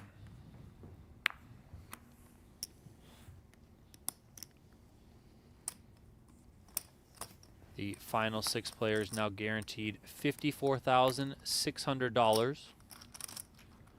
Up top, more than $218,000. Vincent in the chat says, first time I've seen him lose. Yeah, I mean, Relating to Isaac Haxton. honestly, it's been a while. I mean, it really has been a while. You know what? He wasn't wearing the shirt. Yeah, we the talked shirt. about It's this the shirt. earlier. Yep. It's the shirt. If he would have had that shirt on, then that ace never comes. Evan Capello says, been a while since I've heard Rinkema. Has he been on vacation? I hear a heavier accent. Well, that's what happens when you can't breathe through your nose. I feel like we've all been on vacation. When's the last time we streamed? I mean, Like November? yeah, I don't even remember. It's So been a long. while. It's been it might have been the Jared Blesnik. Oh no, the PGT PLO series. Yeah, but when was that? Was It was October. like in October. Wow, it's been forever. But yeah, I've not been on vacation in the sense that I've lost my touch with the English language, but I've been battling a bit of a cold. So we're hammering the green tea with honey and lemon, trying to stay well lubricated in the throat so I can get some words out. But yeah, I appreciate everyone for tuning in again. And like we've said many times on the stream so far, we're going to do, what, 19 streams, Donnie, over the course of the next month or so? Yeah, I think it's 19 or 20 tournament streams that are going to be happening in the month of January. That's just That nuts. doesn't include the episodes of No Gamble in the Future that are also streaming on PokerGo. So pretty much something on PokerGo almost every single day here in January. And we've been doing daily releases of WSOP Classic on our YouTube channel since the start of November, and we're going to keep that going as well. So you have a final table at night, live, Donnie and I on the call, and then you can watch and listen to Lon and Norm on the call. Right now, we're in the middle of the 09 main event as we see a big hand developing here. Bonomo raising it up to 130K. Smiljkovic calling on the button with pocket sixes, and Masashi Oya, our chip leader, pushing forward a giant tower of chips, holding ace-king suited. And this is very, very interesting here. The three biggest stacks at the table going to war a little bit here. Bonomo staying disciplined, and Smiljkovic with the quick fold here. Donnie, pocket pairs quickly into the muck. Oh, yes. No one wants to tangle with Masashi. I mean, we had almost 1,000 votes in our poll on YouTube, and 64% prefers the pocket pair over the suited connector. Well, the suited connector just smashed all over your pocket pairs. The ultimate suited connector, right? Would you refer to ace-king suited as a suited connector? No. I don't think anyone has ever done that. Wow, our first donation of the year. Wow, there it is. Evan Capello, straight to the Hall of Fame with the $9.99 donation for some extra tea and coffee for the booth. Feel better. Evan, thank you so much. I already feel better. This has already helped me. Thank you, Evan. Appreciate it. Happy New Year. Negreanu, ace-6 of spades, comes in for the raise. Smiljkovic got a couple cards here. Expect him to get involved. Ace, jack, suited. Out of the cutoff seat. 3-bet coming. There it is. I like this guy. I enjoy watching him play. Quick fold from Negreanu, and Smiljkovic takes this one down. Shout out to Nick in the chat who says, I have to go to sleep, but now I can't. I mean, you can always watch it tomorrow morning. You know. True. Might still be going. I don't necessarily care when you watch it. Just Right, watch it. Just watch it. And just hit the like button. Could we hit 500 likes on an after midnight stream? That's what I'm wondering. We're at 300 right now, give or take. Let's see if we can hit 500 likes. Donnie, I also want you to give away a PokerGO merch gift card to the PokerGO chat. Okay, So PokerGO good. chat exclusive giveaway. So if you are a PokerGO.com subscriber, We'll do a $15 gift card. start out with $15. We might get crazy as the night goes on. But yeah, only eligible for the PokerGO subs.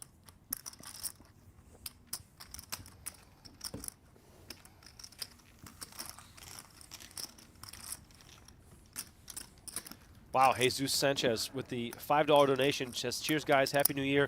Much appreciated, my man. Thank you so much.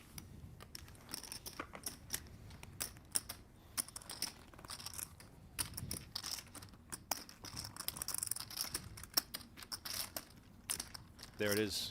BFFs. Yeah, I'm sure. Daniel going to give Justin a ride home after? Yeah, just get a ride, buddy. Curious how Daniel feels about the late night play and the extended drive he now has moving out to Lake Las Vegas. It's like 40 minutes, 45 minutes. I mean, I know how far that is because I ride my bike there all the time. Lake Las Vegas is cool, though. It's I mean, his house looks cool. it does look very cool. Joe Ingram in the chat asking, when will Justin and Daniel start to wrestle? Seemingly, the only wrestling that's going on between those two is keyboard warrior style, throwing insults back and forth. But it is sort of a crazy thing that we're starting off the year with a live event, and these two are side by side. Smiljkovic, meanwhile, getting 3-bet by Oya, who gets it done. Chantrell Carson in the chat says, I'm turning 21 on Friday and going to the casino on Saturday. What game should I try and play first? Well, How much money do you have? Yeah, what's the budget? I mean, when I turned 18, I mean, what's also like? What's your goal? Are you going there? You're trying to have fun for a couple hours, got a couple $100, and then maybe you find a payout table. You know, kind of a slower game where you're not just gonna run through your money super quick. If you're going there with $1,000 and you're like, hey, I'm just gonna try and spin it up as fast as possible. I mean, probably the roulette table. I mean, just go for it, right? True, true. It's funny, actually, when I turned 18, which is the legal casino age in the Netherlands, my dad and I both put on a suit and went to the casino, That's dope. the closest casino to my hometown. And they had €10 sit-and-goes, single table, winner take all. I played a couple of those, and then I watched the, I believe it was a 10, €20 limit hold'em game. I just watched. It was just the coolest thing ever. 18 years old, first time in a casino. Tell us your first casino experience or your first story from going to the casino in the chat. We'll read off some of the best ones.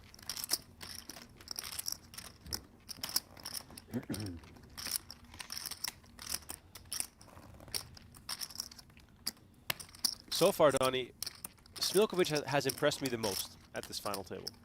For sure. Is the door He's outside been in open? there.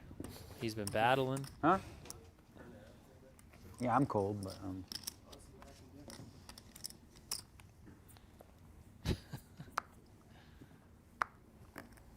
Daniel looks like he's playing in a different room than everyone else. I mean, Yeah. he's all bundled up. I mean, everyone else is, you know, they're wearing sweatshirts and all, but Daniel really looks Maybe I caught like my he's cold chilly. from him. Maybe.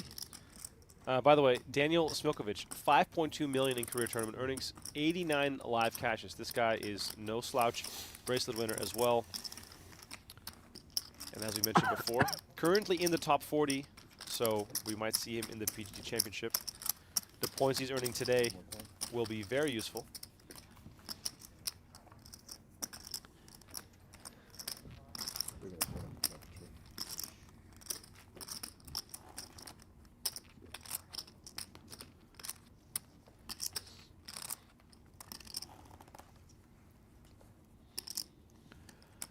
David Peters and Jonathan Cohen jockeying for the shortest stack remaining.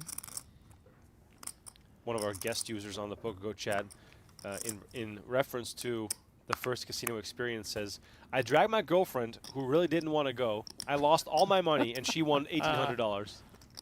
Wow. I mean, as long as you've lost less than she won, sounds like a good night. Yeah. By the way, giveaway will happen when we lose our next player. How about that? Love it.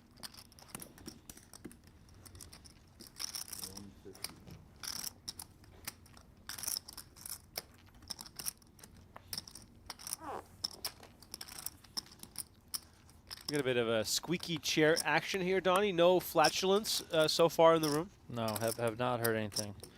Leave that for the Ali Najad streams. He can deal with that nonsense. Oh, there it is. Here comes Cohen. Cohen fighting back. The ace and the mystery card. I'm going with ace 10 Well, of spades. in that case, I think he's going to make the call. Decides to let it go. Cohen needs them. Still our short stack. David Peters, however, has been very quiet, has only won one hand at the final table so far. He is down quite a few chips since the start of play. Nearly lost half his stack.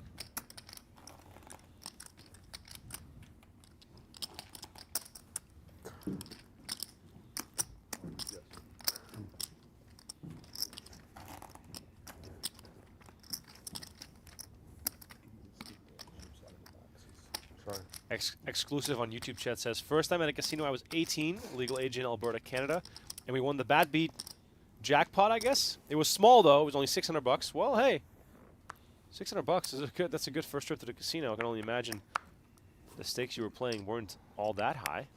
So it must have been a nice ROI. Action on David Peters. Queen 8 of spades. The longer you fold, the nicer hands like Queen 8 of spades start to look. But unlike Donnie at the South Point Nightly, David Peters finds a way to fold. Smiljkovic here, pocket sixes, continues raising.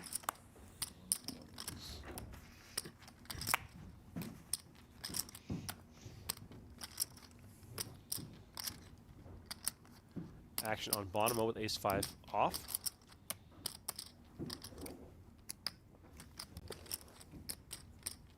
He's going to come along. I'm going to see a flop. Tyler Fry says, first time I took 60 bucks and thought that was too much. I won 1,200 on blackjack. Went back the next day, did the same thing. Never won again. Well, quit while you're ahead, I guess.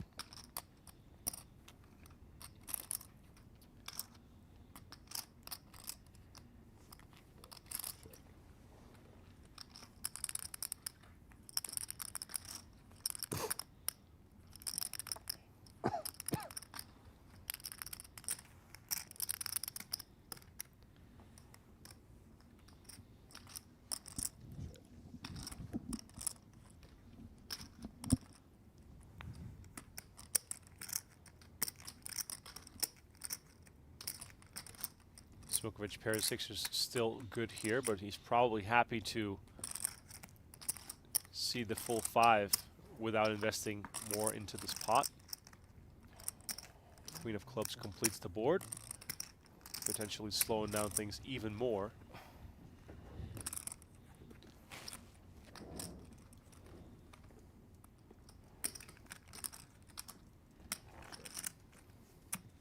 Check, check again, and Smiljkovic is going to take this one down.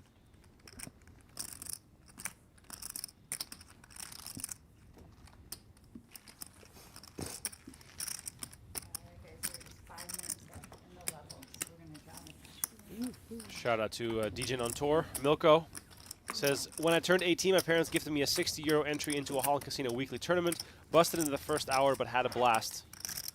Man, I used to love playing those events.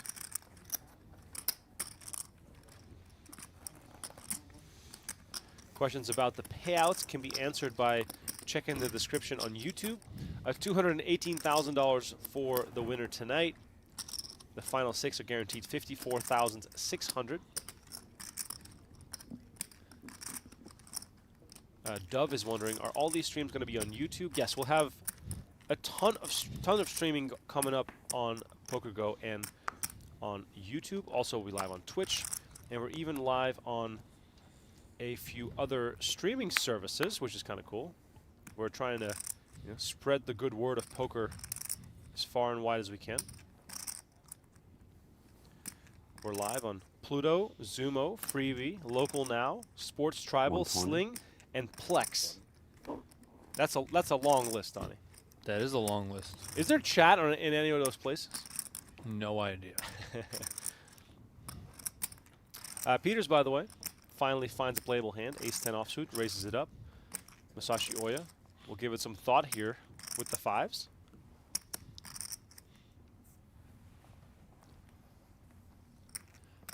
Gives it up with the 5s. Wow. I mean, Peters has been very tight. Yeah, of course.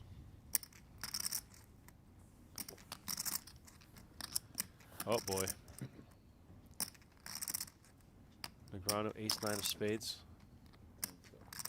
Knowing that Peters' range is on the tighter side, stacks aren't too deep, and Negreanu moves all in, applying maximum pressure on David Peters. Donnie, he knows that I know that he knows. Peters knows that Negreanu knows that Peters been tight, so therefore that should influence the way Peters sees the range that Negreanu could be shoving with here. Yeah, I could certainly see Peters taking all that into account and ultimately finding a fold here, and he does just there that. It is. Daniel Negreanu finally picks one up. Gets Peters to lay down the ace-10. Can't really fault Mr. Peters there. No, you can't really fault him at all. I mean, it's a tricky spot. He's coming in shorter stacked under the gun, so it looks like he's probably pretty strong. So you If somebody jams on you, if that's what you're thinking, maybe they're stronger. By the way, shout out to everyone watching on YouTube specifically. We hit over 500 likes. We got almost 4,000 people watching. We're coming up on 1 a.m. local time. I wouldn't want to be anywhere else. This is awesome. So stoked. Everyone is tuned in for this one.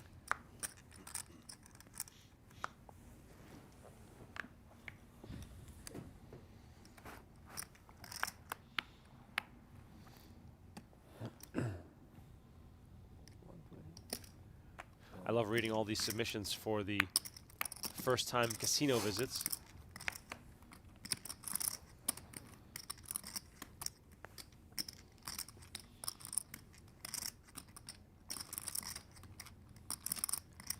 Good spot here, good hand here for Peters to 3-bet jam against an open from Masashi Oya. There it is. Beautiful looking pair of 8s there. Masashi asked for a count. Might feel a little bit priced in here, given how short David Peters is. 575, so sub 10 big blinds, and Oya already put in 2 big blinds with that raise.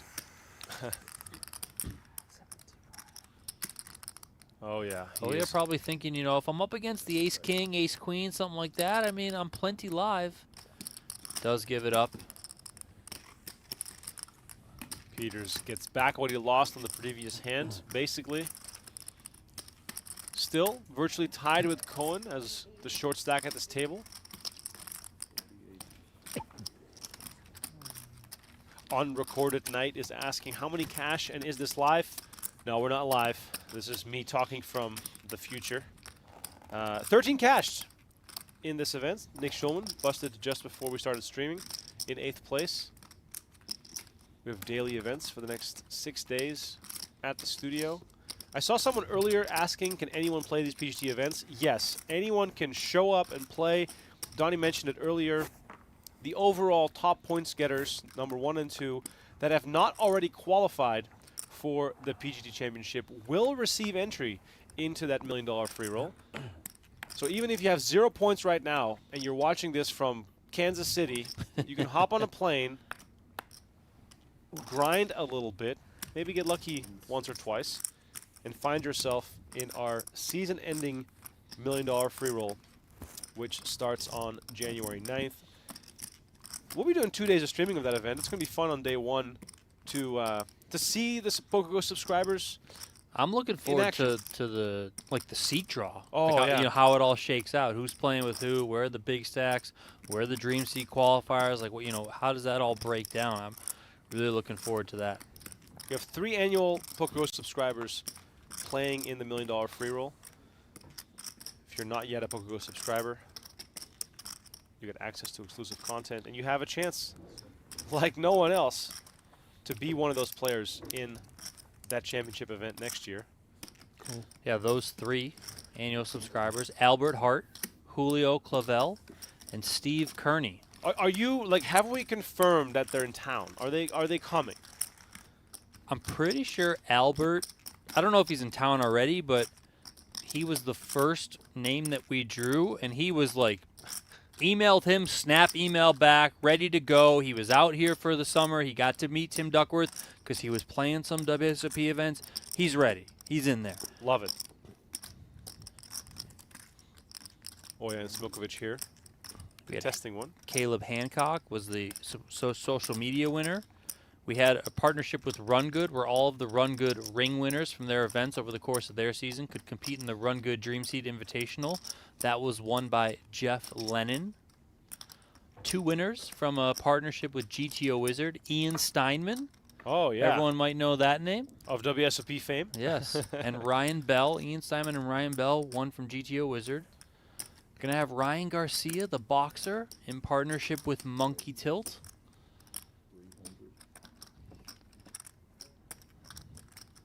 It's gonna be a fun tournament. A really fun tournament.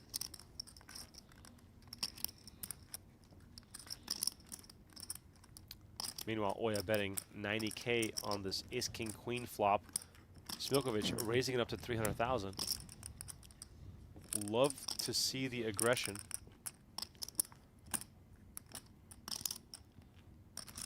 Oh, look at this. Masashi Oya comes with the call. Going to see a turn card here with 1,000,000 chips already in the middle. It is the 9 of spades, giving Smiljkovic a pair. Inferior, however, to the queen that Oya was already holding.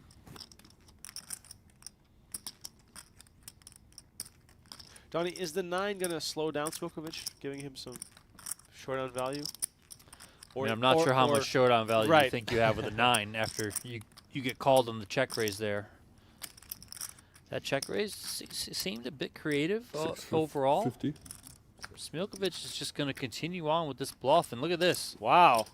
Oh yeah, quickly gets it or throws it in, and Smiljkovic, your new favorite player, Yeah, Remco. my new favorite player who does what I always want to do is check raise flop, bet turn, and then get it done. Giving me Zygmunt vibes. Yeah, The way he looks, you know.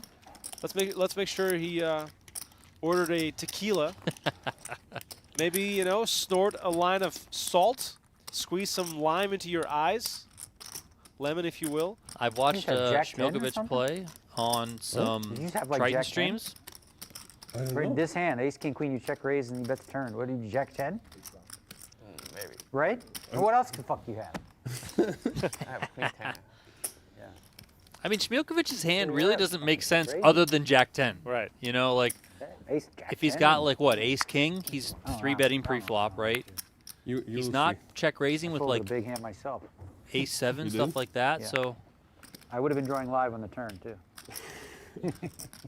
in Smiljkovic's defense, he has a 10 in his hand, so he's blocking Oya from having a 10, and of course Oya can just be betting a lot of weaker, more marginal hands because he's the chip leader and he's an aggressive one. Oh, shit. That's, But I was saying, Smiljkovic on some of the Triton streams that I've watched, I mean, he's plays like this. It's great. You know, it doesn't matter the buy-in. He's out there. He's getting in there. He's ready to battle. He does not back down. Gets creative at times when he needs to. Very entertaining player to watch.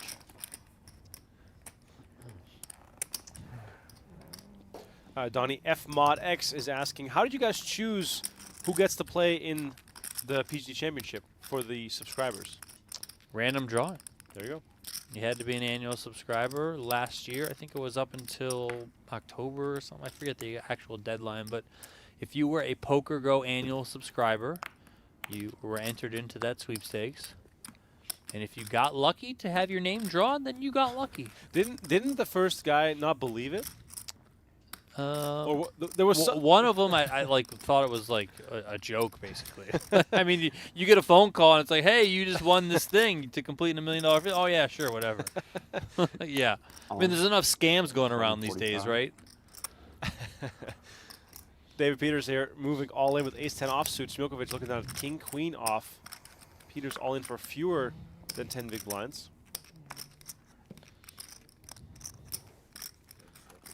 King, queen off. Kind of tricky in the spot.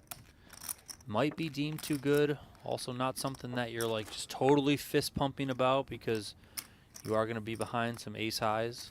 I mean, Smiljkovic clearly happy to get it in here. Did not take that long to commit his chips, and we're going to see an all-in showdown here. David Peters, tournament life on the line. Haley might have to adjust her wedding planning based on the money he's not going to win, unless, of course, he survives this one. Smiljkovic looking for a king or a queen to send Peters to the rail. So far, 60-40, Peters ahead in this classic coin flip situation.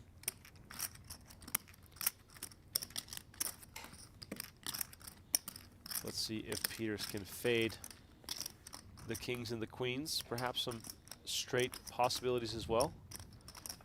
Here comes the flop. Ace, 10, 5, two pair for Peters, meaning that Smiljkovic now looking for a jack to make a straight. Reduced outs for the German as Masashi Oya gives us some musical support here by slapping the chips together, and a jack hits on the turn, and all of a sudden, David Peters down to 4 outs, or he'll walk off set to collect his payout in this event. River card is the deuce of hearts, And that is it for David Peters. Wow. After flopping 2 pair, Smiljkovic drills his straight on the turn.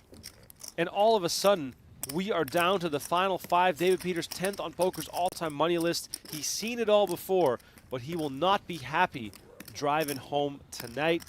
David Peters collects $54,600 for his efforts, and Germany's Daniel Smiljkovic rakes in the chips and is now firmly second in chips at this final table.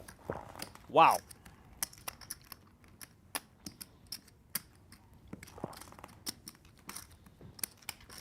That was disgusting.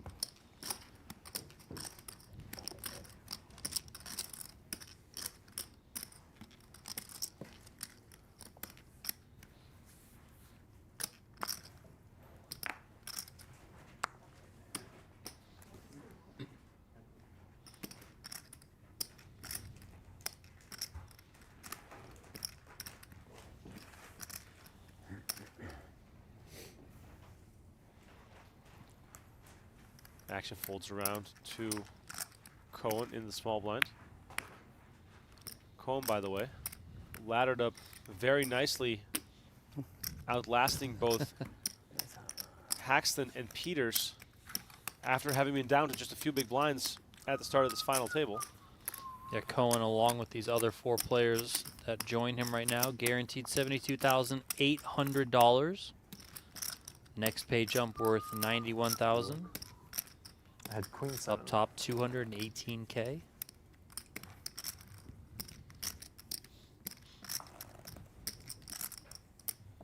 I think we owe a giveaway. Oh, there it is. Donnie, think of something. Think of something. Yeah. I don't even know what to think of.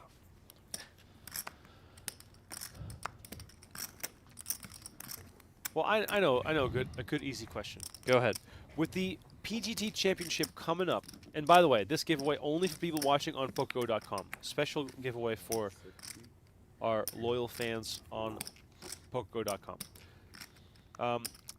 PGT Championship is coming up. Let us know who you're rooting for to win it all, to win the championship starting on January 9th. 2 days of action, $1 million free roll. All we need is a name. We'll do a random draw among all the submissions. As Smiljkovic here gets some pushback from Masashi Oya.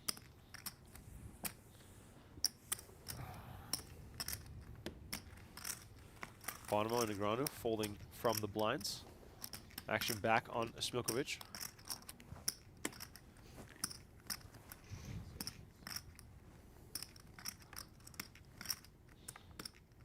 Smiljkovic's going to use at least 1 time extension here. I wonder if he's thinking about getting a little frisky with that big little suited king. You know, you like to see some of these guys. 1 million. Oh, there we it go. is. There we go. 1 million. There we go. I mean, he kind of listen. Masashi's probably going to put this in here, but I mean, it's not I love this guy. the greatest feeling in the world when you have someone sitting there with, you know, 660K at 80K big blind and Cohen. Like, are you really just going to fire it in here and play a massive one? I mean, Right. I guess so.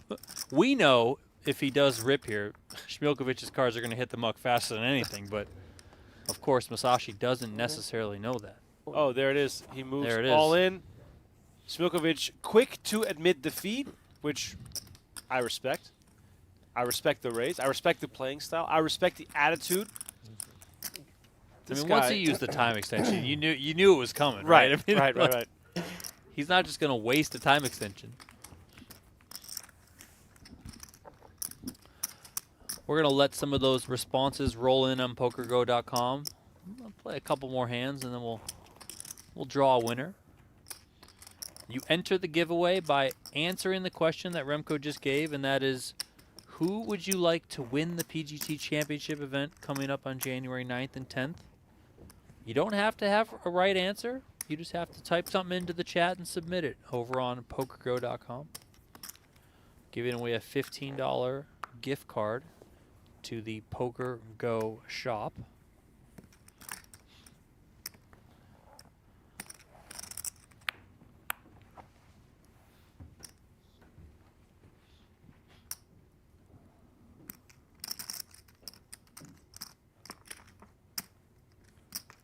Wow, pocket queens here for Justin Bonomo, raising it up with the ladies. And Uh-oh. ace-king for Ooh. Negreanu. Here we go. Ladies and gentlemen, we might see some fireworks here. Bonomo has Negreanu covered. Negreanu with ace-king. And Negreanu probably just puts this in here.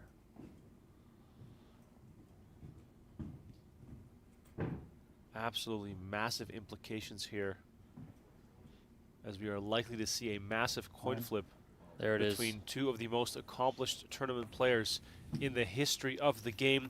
A snap call from Justin Bonomo, and we have the fairest of all fights, ace-king versus queens, at the final table of the PGT Last Chance event number 1. Bonomo has Negreanu covered. Not by much, but he does have him covered, so Negreanu is the player at risk here. Whoever wins this is going to be among the favorites to take this one down. If Bonomo loses, he's also going to be left with hardly any chips. Let us know in the chat who you're rooting for. Massive coin flip playing out here I cover. inside the PokerGO studio. Queens for Bonomo, ace-king for Negreanu. Here comes the flop. King, Jack, 5, 2 hearts. Negreanu has the bigger heart, but more importantly, flops top pair, top kicker, and the frown on Bonomo's face says it all. Turn card. The 4 of hearts. Hearts not in play. Bonomo looking for one of the 2 remaining queens in the deck. Nearly 3 million chips in the middle here. Can Bonomo find it? It is not there. Daniel Negreanu secures a massive double up here, courtesy of Justin Bonomo.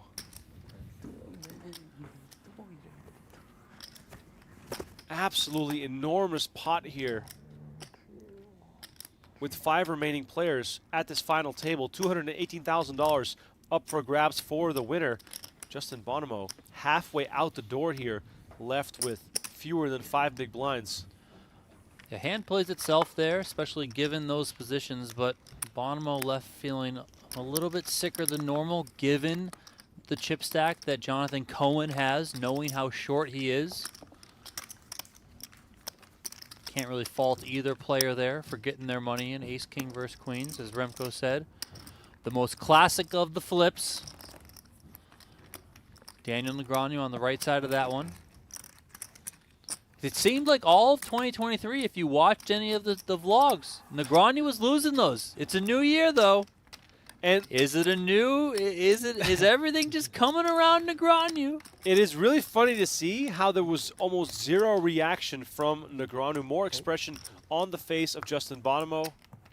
The pain of losing a flip will always outweigh the joy of winning one. And if you're watching us on YouTube, please don't forget to smash that like button, subscribe to our channel. We have 19 days of streaming over the course of the next month, so turn on the notification bell so you know when we are live. All in here from Jonathan Cohen, 2 9s, and Bonomo has a couple of 6s. 660.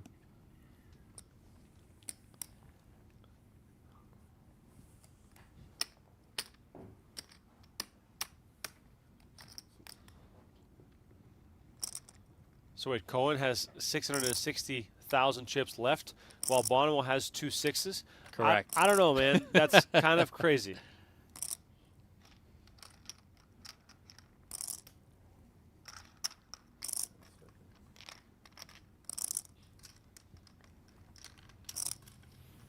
Bonomo does go for it with his 6s. And Negreanu finds ace-jack of spades. 2 for 1? 660. 660? Negreanu's got chips now to take a shot here if he wants to. Looks like he's getting out the exact amount of the 660. That is the larger shove from Cohen. Negreanu does make the call. Wow. Smiljkovic out of the way, folding one of those jacks. Masashi folds 2 spades. Here we go. 3-way all in. Jonathan Cohen and Justin Bonomo are at risk versus Daniel Negreanu. Wow, could this be the start of a turnaround as it pertains to Daniel Negreanu on the live felt? 2023 was not his year. 2024 could be off to a hot start if he sends 2 players to the rail here right after doubling through Justin Bonomo. Negreanu, of course, has both these players covered by a wide margin, looking for an ace or a jack or some spades. Let's see the flop. It is 4-7-3. Favorable flop for Cohen. Not bad for Bonomo, all things considered. You know, he adds a 5 there. Could make a straight now. Yeah, Cohen looking for the knockout and the double up all at the same time. Turn card is the queen of spades. It is paint. It is spades, but it is not what Negreanu was looking for. Outs remain unchanged. Bonomo looking for a 5 or a 6. Negreanu looking for an ace or a jack. River card is the 5 of clubs. And Justin Bonomo triples up 75. by making a straight on the river. Jonathan Cohen now down to very few big blinds, and Bonomo almost back to square one. What a wild swing. Poker is kind of a fun game, Donnie. Kind of crazy.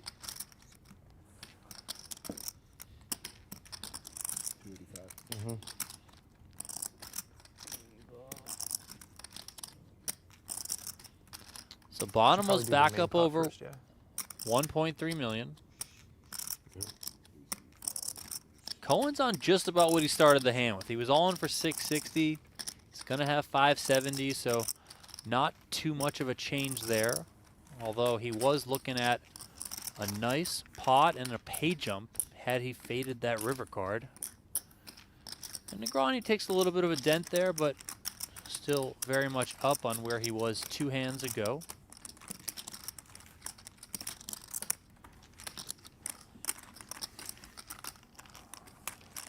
It's been a good final table so far. Masashi Oya and Daniel Smiljkovic involved in many hands. We've lost Isaac Haxton and David Peters so far.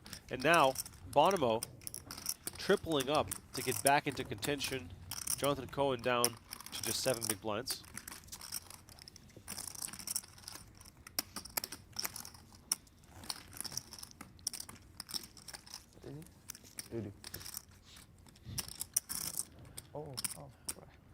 We'll draw the winner over on PokerGO.com after this hand that's being played out right now. So if you haven't got your selections in yet, let us know who you want to win the PGT Championship event.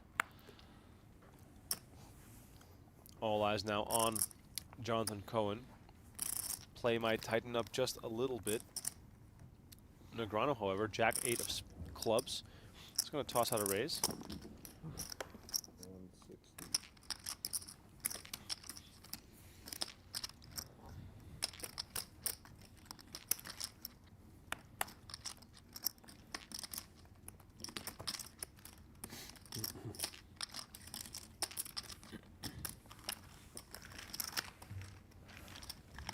Negreanu takes that one, and with that, it's time for the giveaway. First things first, have to thank all of our PokerGo subscribers, as always, for their loyalty. All right, I got the winner, Remco. All right, let's hear it. Let's hear it. Billy Binks. That's a great name. Billy Binks. I love the name. Didn't pick it because of the name, just happened to be what I landed on.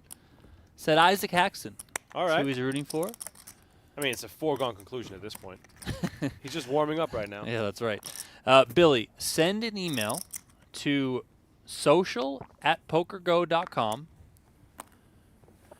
Include a screenshot of yourself logged into your PokerGo account. That's, you know, how we can help verify that it was you. And we will get you set up with your $15 gift card to the PokerGo shop. Congratulations, Billy Binks.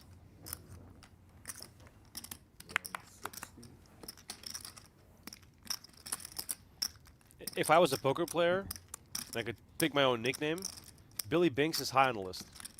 That's a great name.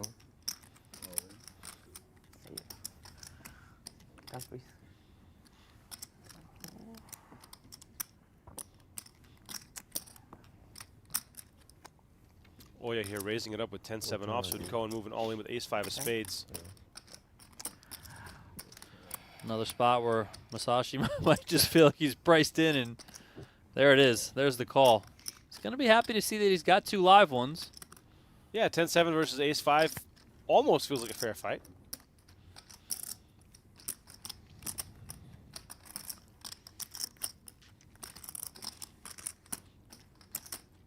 Cohen looking for his ace-high to hold up. Oya trying to get this event down to the final 4. All right, here comes the flop.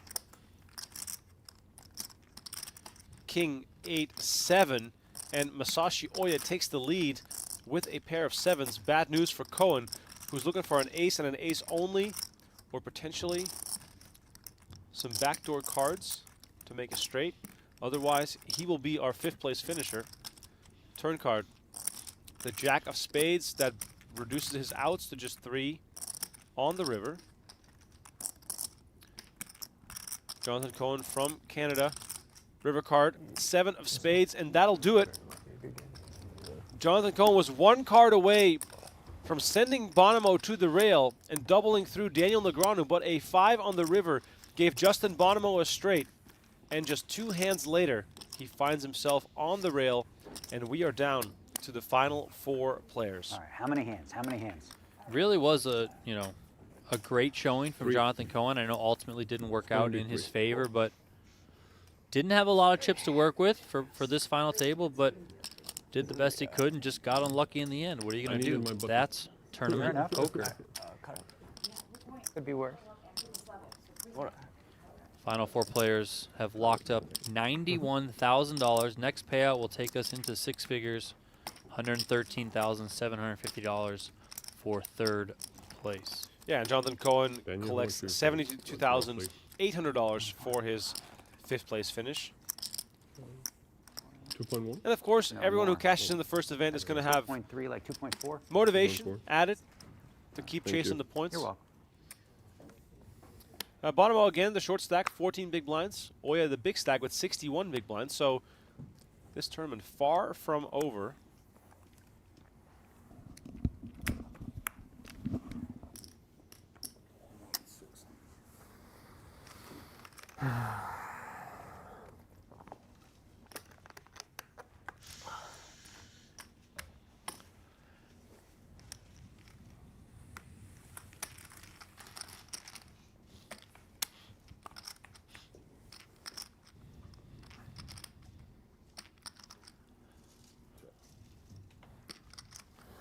Negreanu and Smiljkovic here in action. Smiljkovic had raised with the Jack 10. Negreanu defended the big blind with Jack 7. Smiljkovic comes with a continuation bet here.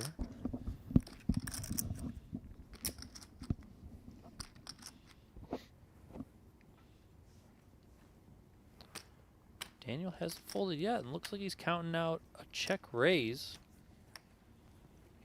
Just gonna come with it here, does Kid Poker. We haven't seen Negreanu get out of line even once at this final table, so potentially.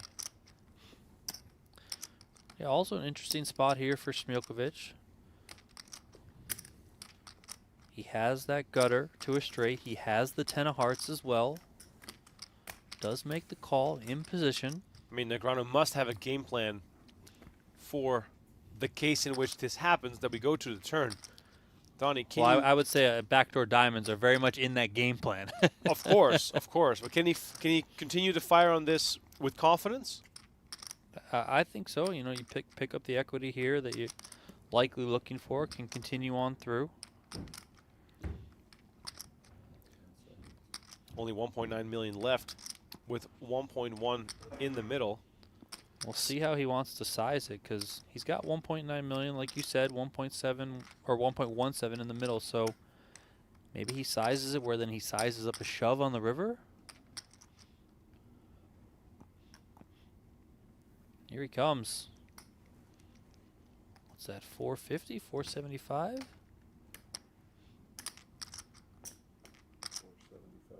Oh, yeah. There it is.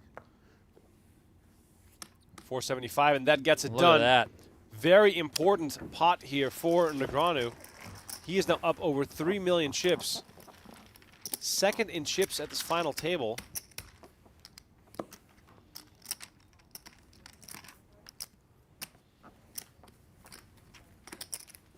He's doing it. So far, so good. He's doing it. All he had to do was put a video out there complaining about some bad luck. And the poker gods just said, we got you. We got you. Next week, all the losing MTT players will release videos on YouTube. Yeah, listen, if you complain enough, eventually it'll come around. Let's hear it, Donnie. How much are you stuck? What? Well, are you winning or are you losing? I got crushed last year. Well, where's the video? I try to not complain. 160. No, Daniel wasn't really complaining. Yeah. He was having fun with it in his video. Masashi Oya, meanwhile, having fun with the ace-deuce of hearts, raising it up to 160. Lot of leaderboard implications here for these final four players. Smiljkovic, Negreanu, and Oya are all inside the top 40, trying to better their standing. Smiljkovic came into this event in 34th place, Negreanu in 35th place, and Oya was in 39th place. Of course, the top 40 earn eligibility to compete in the PGT Championship $1 Million free roll. And then Bonomo is outside the top 40, but not very far out, 54th place with 870 points. The cutoff right now is 40th place is Arthur Morris with 1,048 points. So Bonomo moves up, another spot or two. He's right there. So how many points can he add today? If he wins, 218. Right now, every player remaining is guaranteed 91 points. So I'm not sure these four players, coming into this series really could have asked for a better start, no matter how this shakes out from here. So we on break now? Sounds like we're on the last hand before players go on break.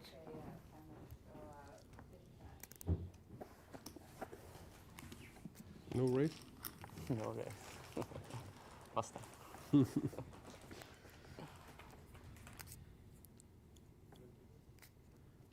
Ace 4 deuce, 2 diamonds on the flop here between Oya and Smiljkovic. Looks like we might see a small pot here between the two.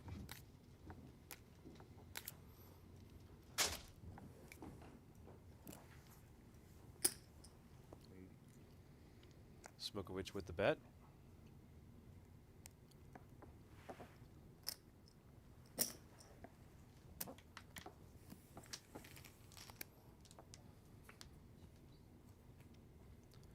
Oya comes along, and we're going to see a river card.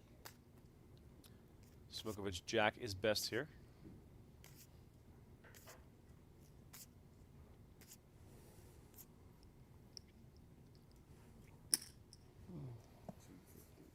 Smiljkovic comes with the bet. And Oya shows the deuce and tosses it into the muck. We're going to go on a 10-minute break. Action will continue with four-handed play in the next level. So don't go anywhere. We'll see you guys in about 10 minutes as the action continues here on our PokerGO channels. And not just in the group, but another guy who plays all the games well, to say the least. Yeah, all the games well, tournaments and cash. He's played a lot of high-stakes cash. He's not one of these guys who's out there like Sean Deeb firing every single bracelet event going for player of the year every year, but he's playing his share of bracelet events for sure. So likely to add to his total over the future years.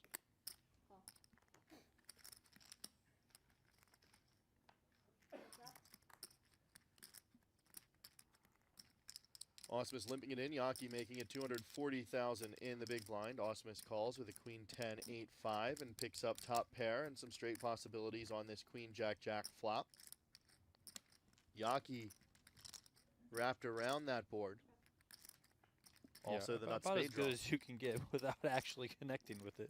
Yeah, might like the board to not be paired, but yeah, he's got a lot of possibilities in blind versus blind, three-handed, a little less worried about the boats.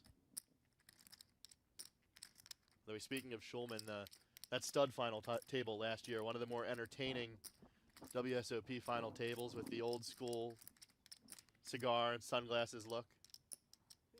I mean, he's a legend. He's an absolute legend. Different ways to have fun at these final tables. That outfit for Schulman, the Ben Yu performance today, although didn't last as long as Ben would have liked today. But Hey, we got some good content out of it. Oh, for sure. Some good content yesterday with Negreanu going to work on that sandwich. Spade on the river here. Makes it not flush for Yaki. Osmus with two pair. Queens and jacks with a 10 kicker.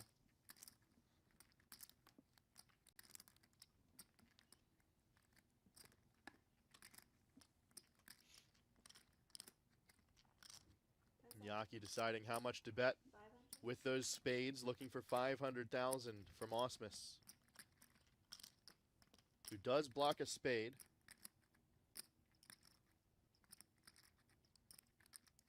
He does also block a couple of full houses, although not sure the way this hand is played. I guess he could rep a slow played full house if he wanted to turn his hand into a bluff here.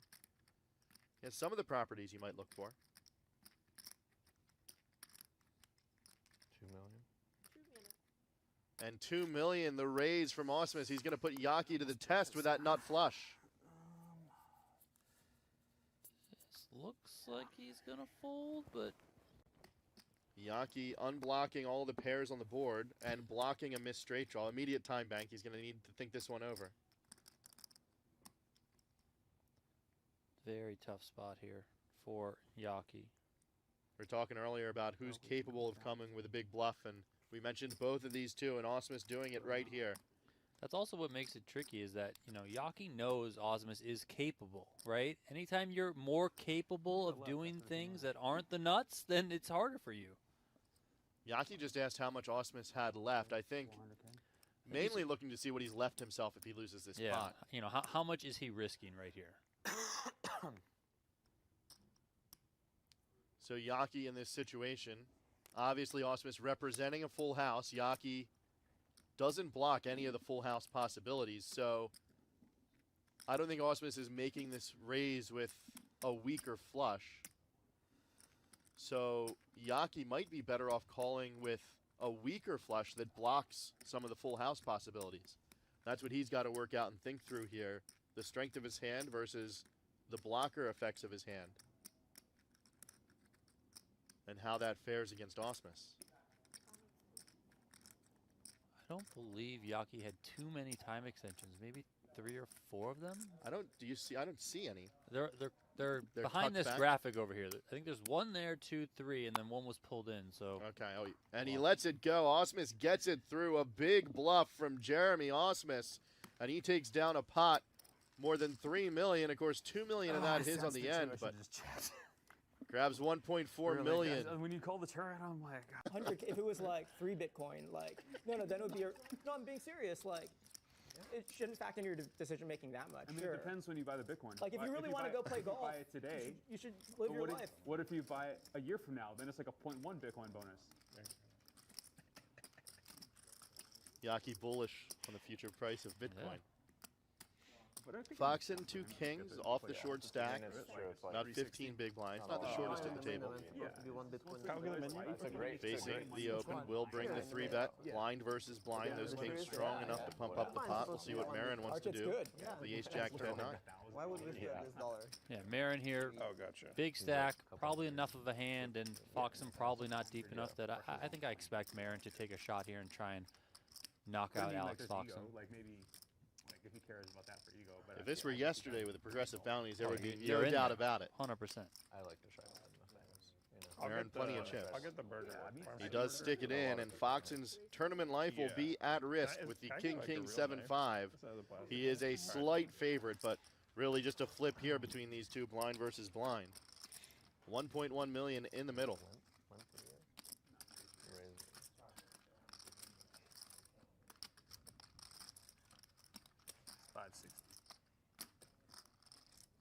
put it out Foxen there. coming into this Saying event you're gonna 7th lose. in the 2023 We both PGT agree. with 16 cashes and 1 win. Took down the PokerGO Cup event 6 for 317,000. Looking to get back in the winner's circle again today, but he'll need those kings to hold. It's gonna be a win. I mean, I price feel like predictions I for- think the ace jack Print the is gonna win prediction, with aces and nines. Aces and nines? Yeah. That's pretty unlikely. Queen at this 8 point. deuce on the flop with a couple of diamonds and straight possibilities forming for Marin, It's not who impossible. moves slightly yeah, ahead as the Oh, equities okay. shift. Oh, sure. He still could also have We aces. need king of spades. That's fair. Yeah, put a king of spades. Yeah. That'd be fun. Jack on the turn makes the straight for Marin, queen high straight, and Foxen is drawing dead going to the river. He will be the 7th place finisher Got the king of spades. here today Yeah, one card to as the meaningless We king called of this one, I spades mean, hits the we're river, pulling and for you. that'll do it for Foxen. The 32-year-old takes down $57,000, 57 leaderboard In points, an and unsaturated market, he is you probably shouldn't off to see hop other into people as event number competitive. 6. Like the other I mean, there he finds 2 aces. I mean, it's crazy. He's got the chip lead. He's playing well. He's getting good hands to work with. 350. King, Jack, 9-4 here. He's got one suit. 350. The power of the button, the power of the big stack. So a raise it is from Juhas. All in. Kalpi's all in from the small blind. Ace, queen, jack 3. Yukaminen's going to get out of the way, and Yukaminen's going to hope for a call. He's going to get that. Now he's going to hope that Kalpi goes out in 3rd place so he can be heads up. Okay. It's pretty much a flip right here. 55% for Kalpi, 45% for the big chip leader, Benjamin Juhas. Add 1 9, yeah. I mean, Juhas has been on the losing end of multiple all-ins over the last 40 minutes or so. Especially against Kalpi. Like, he hasn't been able to take Kalpi out specifically, so see if he can do it here. Jim Colopy, 55% to double up yet again. Stand up. No. I'll stand up then. Jaukemäinen standing up Ace, ace, ace. in the honor of Colopy's all-in as we see King 6-3 roll off the deck. Now Juhas, the favorite, after hitting a king. Colopy, yet again, same as last time, an underdog heading to the turn. Last time he looked for hearts. This time he needs an ace, a 3, or a queen. It is the deuce of hearts on the turn. Colopy with 8 outs here to survive. An ace, a 3, or a queen. Otherwise, we will be heads up in this event. River card is the 3. He called it. Wow. And he got it. Not too long ago, Jim Colby said 3s have been hot at this final table, and he spikes one on the river there. Big double up for him. Important double up for him. Wow. There's still a big gap between Juhas. Ace 8-7 deuce here. Will this be the one for Joni Jaukemäinen? We'll see what the first 3 cards bring, and then he's going to make a decision from there. Yanni's only got 225K behind. Ace, Jack, 7, Rainbow roll off the deck, and Jaukemäinen can't bear to watch. He is scared to watch, knowing how much pain Juhas has inflicted on the players at this final table. From his perspective, with the backdoor clubs and pairing his Jack, maybe he's just hoping that Juhas doesn't have an ace. Yeah, I mean, he's aware Juhas is really just opening any 4 cards on the button, so maybe he thinks that, you know, my Jack plus my backdoor clubs is going to be good enough to go with here. Problem being, Juhas not only has the ace, also has the backdoor clubs covered. A7, wow. Yeah, 2 pair here for Juhas, top and bottom. The backdoor clubs, as Remco just mentioned, are the nut clubs, which trump Jaukemäinen's king high clubs. So Donnie, how Jaukemäinen in a world of hurt here. that graphic at the top left corner has to be the most depressing thing Yeah. you can look at. Joni Jaukemäinen, 2 outs. We are all in on the flop for his tournament life. The Finn has hung tough, but it's not been his day. He has only won 3 hands at this final table. Still finds himself 3-handed, meaning he's got a nice little payday here. But now in a world of trouble, looking for a Jack and a Jack only. Turn is a king. It was paint, meaning that he now has 2 pair inferior, though, to the 2 pair of Juhas. Two Now, more outs, though. 2 more outs. Looking for a king or a jack. River card is the 10 of spades. It was fun. Joni Jaukomainen claims it was fun. That is a lie. He has only won 3 hands. Of course, this man plays to win. But joking aside. Yes. Welcome back to the final table of event number 1 of the PGT Last Chance series. My name is Remco Rinkema. Donnie Peters alongside me. It is 1:25 a.m. in Las Vegas. We are live. We have Daniel Negreanu, Justin Bonomo, Masashi Oya, and Daniel Smiljkovic from Germany battling for the title in this first of 6 events 1.125 at the PokerGO studio. Donnie, still anyone's game. Every player had their moment in the sun so far, however. Oya maintaining his chip lead. Close spot here for Justin Bonomo right out of the break. Finds king 6 off. Started the hand with 11 big blinds. After paying the big blind ante, he's got 10 big blinds, so might see him find a call here. Ooh, ooh, a little pump fake. Pump fake, gonna think it over here. King high ahead of a lot of hands that Oya can be shoving with, especially with the dynamics of the stack sizes here. Wow. Make the call. Bonomo makes the call and is dominated by Oya. Worst case scenario for Bonomo, who was hoping for 2 live cards at the very least. Oya has the upper hand here with ace-6 versus king-6. Bonomo looking for a king to stay alive. Here comes the flop. Queen, queen, 9 on the flop. 2 clubs. Clubs not in play here. Yeah, let's just chop it up. 9-9, okay? Bonomo looking for a way out. 6-6. He needs some help. Ooh. Queen on the turn is not going to make any difference here. Bonomo still looking for a king. 6. River card is the 4 of diamonds. And that is it for Justin Bonomo. Quite the roller coaster for him at this final table. He departs in 4th place. Bonomo collects a bunch of points in his race to make the top 40 of the PGT Championship standings. Tonight, however, he collects $91,000 for his 4th place finish. Well, just a little comfy. I got a little more room here. The remaining 3 players now guaranteed $113,000. Negreanu, Oya, and Smiljkovic battling for the top prize of $218,000. Bonomo moved from 54th up to 48th on the PGT leaderboard, so They said yes? No. Yes. now a little bit closer to making it into that I'm big top blind, 40. yeah. So, Donnie, let's say that tomorrow's event gets the same amount of runners. What plays would Bonomo need to get into the top 40? Just for some perspective. 4th or 5th again? Okay, so he basically needs at least 1 more deep run to give himself a chance. Yep. Yep. But it also works out for Bonomo in that he finishes in 4th here, but because these 3 players are in the top 40, they're already qualified for the championship. So if it were to end today, he would get the first dream seat. Wow. Right? Because he's outside the top 40 and he's not qualified. I think. So he's in a pretty favorable position overall with 5 events left to go here in the PGT Last Chance series. By the way, I just wanted to point out that Negreanu was quiet for the first 2 hours of this final table, and Bonomo departs and Negreanu starts singing. I'm not sure what it means, but he... we're not going to read into anything, no, but we're going to read into something. We're going to read into everything, Donnie.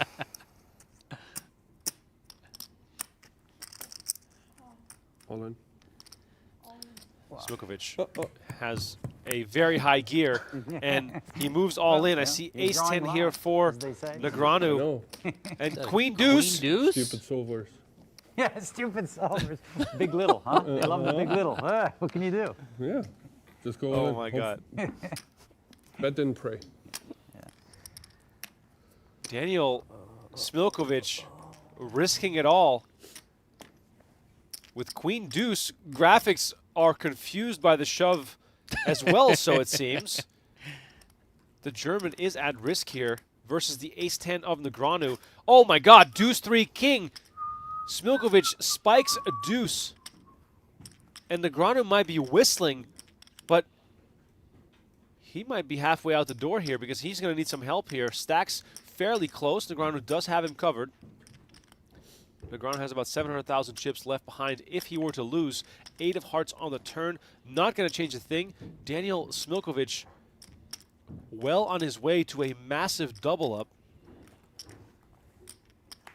River card is the 8 of 22, clubs.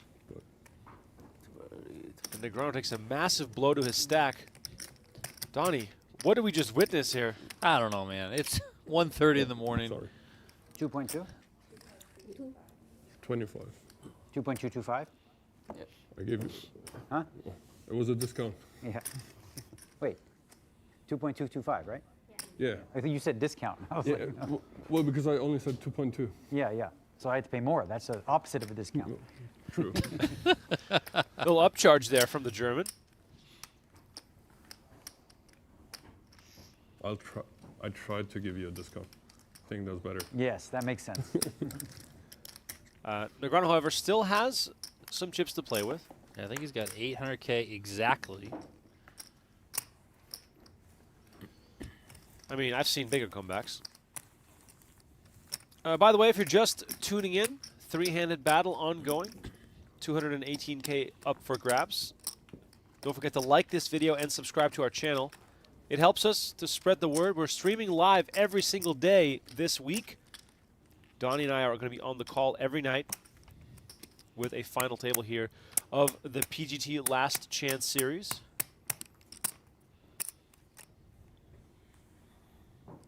Negreanu here, king 9 off. I can only imagine that he's happy to see this. And there it is. The stub 800. goes into the middle. 800,000 to be exact.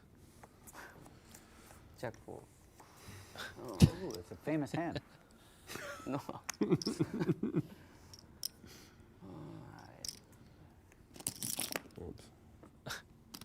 My hand is better than that. Donnie, Promise. this is a massive pickup here. Oh, yeah.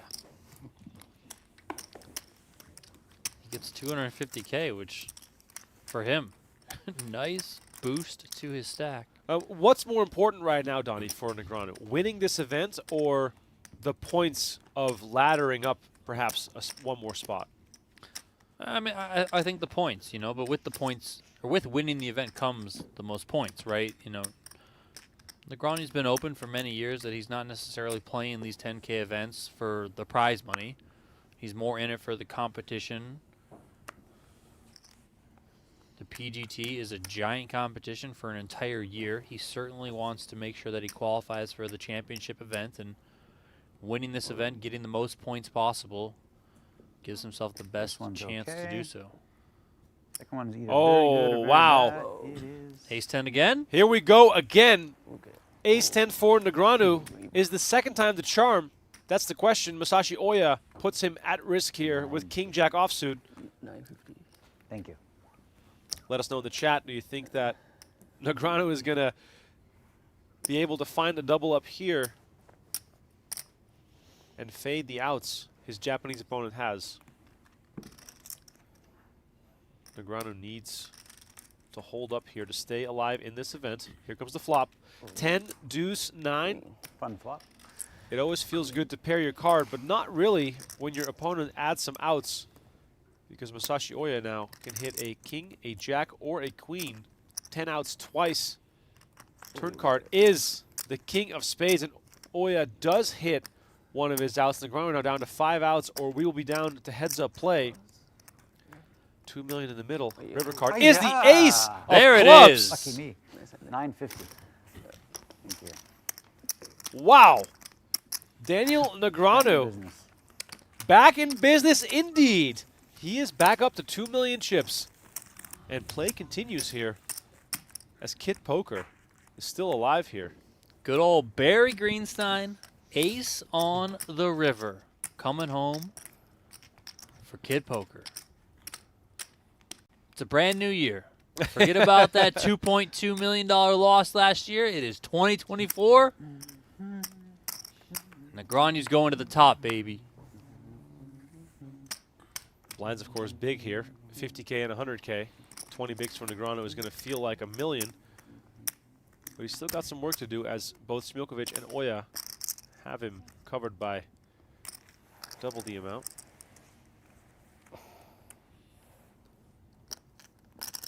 All in. This time Negreanu facing a shove after limping in. This cost him the minimum, basically.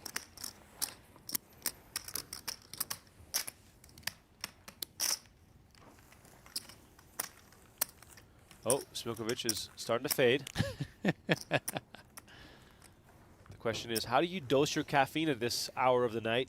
Do you want to get the boost to feel strong, or are you going to be worried about the sleep that you're not going to get by drinking a bunch of coffee at this hour? Good hair day, by the way, for Negreanu. Looking sharp.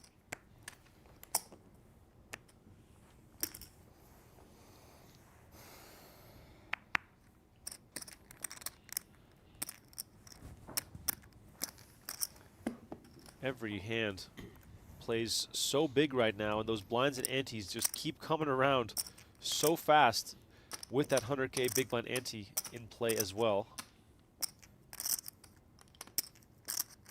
Negreanu not involved for the first time in what feels like the entire level.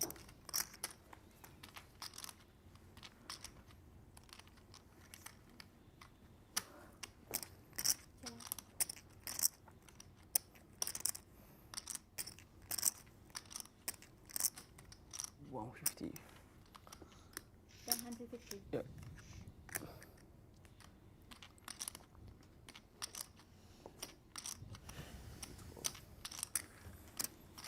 Oya takes it down. Donnie, how much can we expect to see Oya and Smiljkovic trading small pots in hopes of, you know, getting Negreanu out the door so they can play heads up? Yeah, I mean, you would think they might back off, but I don't know. We haven't seen them back off from one another all final table, and they've been, for the large majority of it, two of the bigger stacks, if not the two biggest, and they've been willing to just go at it. I mean, we saw a 4-bet with King 4 of suited from Smiljkovic. He got 5-bet jammed on when Oya had the Ace King. Like, you know, Queen Deuce. We saw the Queen Deuce shove. We saw him, what was it, 4-bet jam with the King 10 suited. You know, so we certainly seen Smiljkovic willing to get out of line, and we've seen Oya been plenty aggressive as well. So I wouldn't be surprised if they go at it. Oya here with a monster hand three-handed, raising it up with Ace-Jack offsuit. Jack 7 from Negreanu could spell trouble if he wants to get frisky here, but probably gonna get away from this one. Ooh, does make the call. Now we're in real trouble territory if a Jack comes off. What if a 7 comes? The exact opposite happens, Donnie Peters. Negreanu here takes over the lead.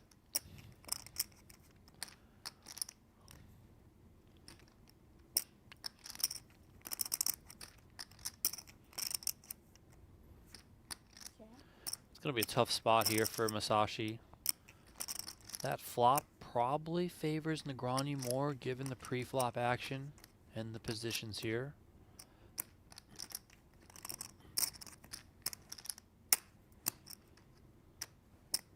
And there goes Daniel.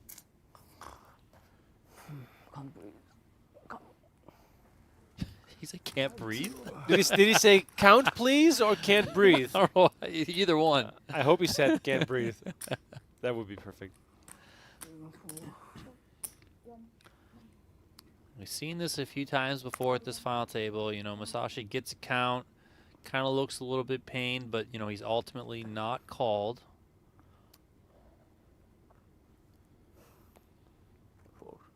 He's going to give it up. Kind of flashes that ace there. You see on TV. You see on TV. You could fold. You'll see. You can ask her. She's watching. 8, 9. 8 to 9. No, but I have pair on the flop. Massive pickup for Negreanu here. These pots might seem whatever, but they are very meaningful given the stakes that we're playing right now. By the way, once again, if you're enjoying the content, please smash that like button, subscribe to the channel, and most importantly, hit the notification bell because we are streaming live the next 6 nights in a row. Especially if you're in Europe, this might be primetime viewing for you when you go back to the office, you know. Everyone is circling back in your email inbox. You're getting hounded by your boss, perhaps, on all these projects that you need to do now that the holidays are sort of over. Well, guess what? Second monitor tilted away from the main office floor, so you can just watch poker while you get caught up on work. How about that? Meanwhile, Donnie, 2 big hands for a 3-handed play. Yeah, good spot here for Daniel to rip this one in if he wants to. He's just going to come with a 3-bet. Non-all in, but wouldn't expect him to fold here if Masashi decides to get crazy with this Queen 10. I've said it before and I'll say it again.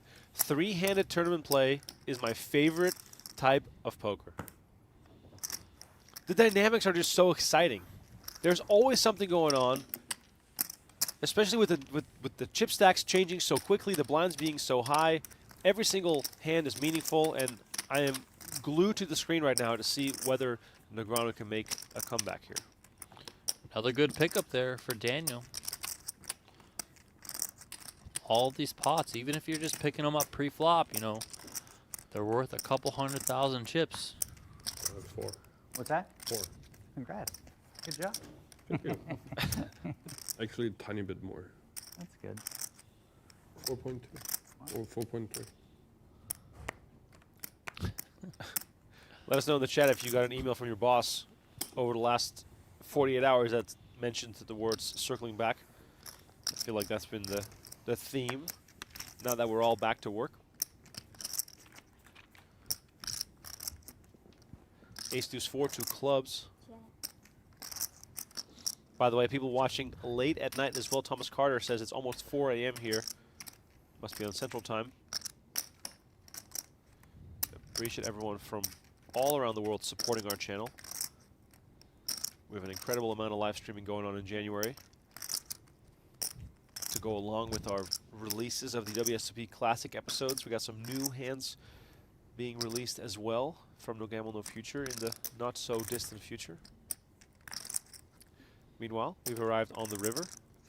Check down between the 2 big stacks.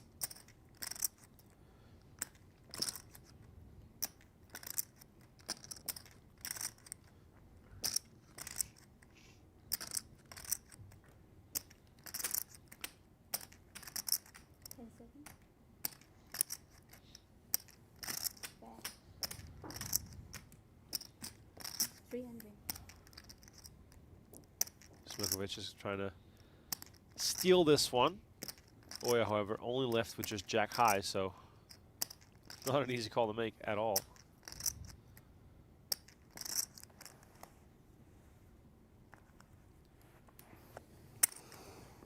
Oya does lay it down.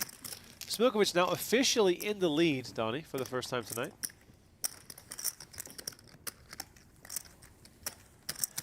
He's been impressive. He's been fearless. Almost blew it all up with the queen deuce off, but he got there. Found a little duckling on the flop and doubled through Daniel Negreanu. I mean, he blamed the solvers for that one.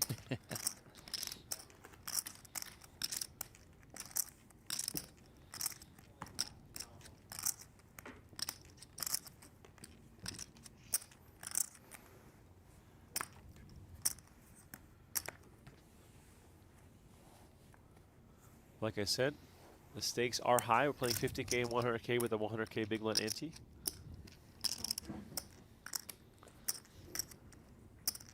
Ooh, perhaps a little bit of a trap here from Oya, limping in from the small line with pocket eights. Negreanu doesn't bite, but could be in some trouble here. Middle pair, backdoor spades.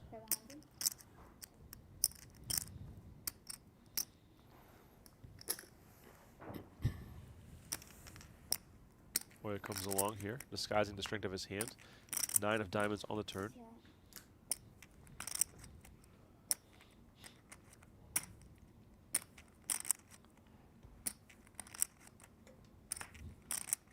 Actually goes check, check. Queen completes the board. Oya gets the check mark.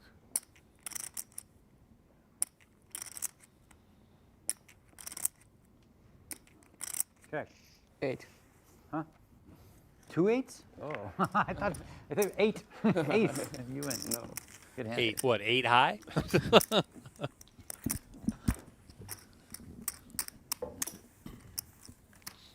Negreanu's still 23 big blinds, so nothing to worry about just yet.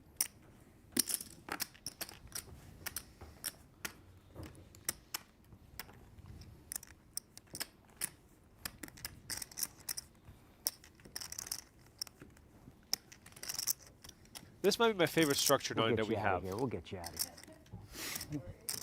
Another hour, maybe.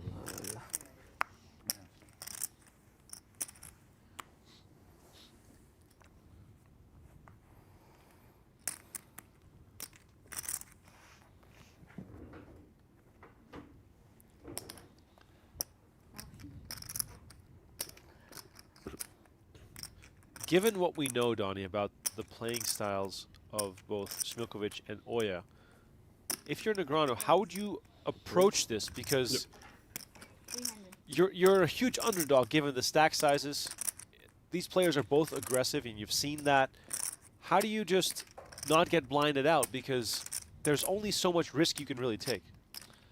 Yeah, I mean, I think Daniel's going to probably take the appropriate amount of risk. I mean, he's not going to shy away from taking spots that he should be taking. He's got a healthy stack, albeit the shortest of the 3, but, you know, he's not sitting there with, you know, 6 big blinds. So he's got some ability to fight. And like you said, I mean, these guys, Smiljkovic and Oya, I mean, they're going to get aggressive. So Negreanu, I think, can kind of open it up a little bit, especially if he's going to get ripped on with, like, the queen deuce off and stuff like that, right? I mean, yeah, you're going to have to make some big calls, but if anyone can do it, I think Daniel can. Speaking of aggressive, Smiljkovic here just coming with it with the 10-4. He raised pre after Negreanu limped in from the small blind. Fired on the flop. Negreanu gives up the king high.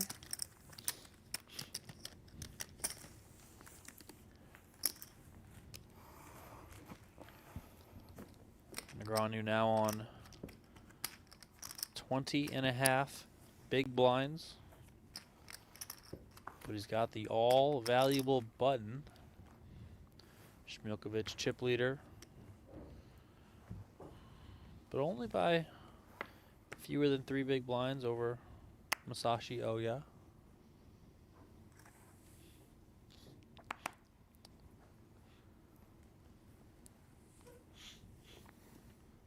Wow. Couple of jacks. Monster pair here for the German, and Couple Oya of finds sixes. Sixes, yeah. A little trappy trap as well from Smiljkovic, who's been very aggressive leading up to this point. Sort of surprised to see him limp here. And Oya feels the same way. By the way, look at that bling on the wrist there. Is that a Rolex? Looked very nice. Little double check here from Smiljkovic.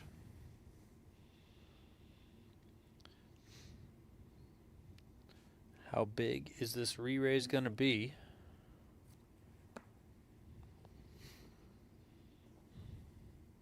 For some reason, I always feel like this approach signals strength. Like, why would you be messing around in this spot, given Negreanu's stack size? Sure, but if you've you know, we've seen him mess around. And, True. And Masashi knows he can mess around. He 4-bet earlier and snap folded, right, when Masashi jammed on him. So Masashi is probably aware that, yeah, he doesn't necessarily have to have a premium here. Hands that Masashi does well against that Smiljkovic could take the line with here, similar to this, ace-5 suited, ace-4 suited, stuff like that. Masashi's got a good hand to go up against those. Burning some clock himself, trying to decide, is this going to be the one? Can I call here in position? Given the relatively small raise here. I mean, I was going to say Masashi could certainly call because these two are deep enough. Meanwhile, Negreanu off camera, probably rubbing his hands together. Yeah, he's like, you know, just play a 9 million chip pot, guys. go nuts. Yeah, I'll just watch. No big deal. I'll take the pay jump and the points. Here comes the flop. Big flop incoming. Wow. 4, 5, 7. Open, and it's straight draw for Oya. Overpair for Smiljkovic. 2 million in the middle. Woo. This could get like really this big. Just goes in here.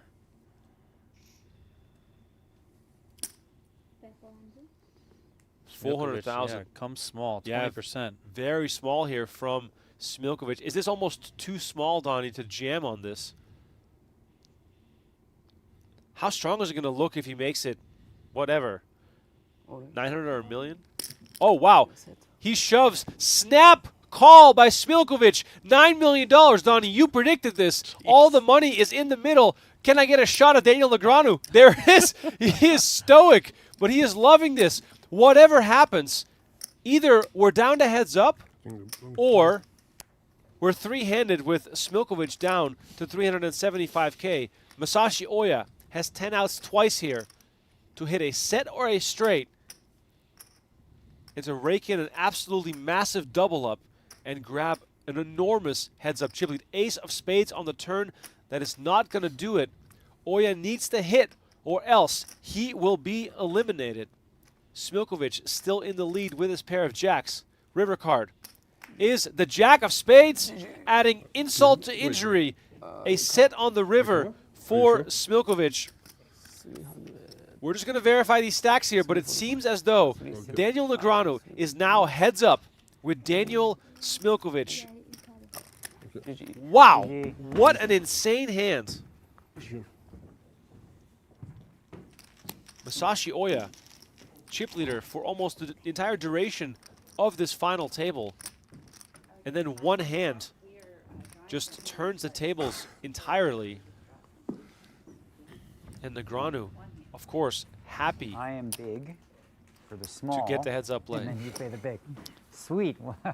Huge edge. And Masashi picks up, I believe it was 113 points on the PGT leaderboard, climbs up to 1,193. 1.8 behind. Okay. With that in the middle.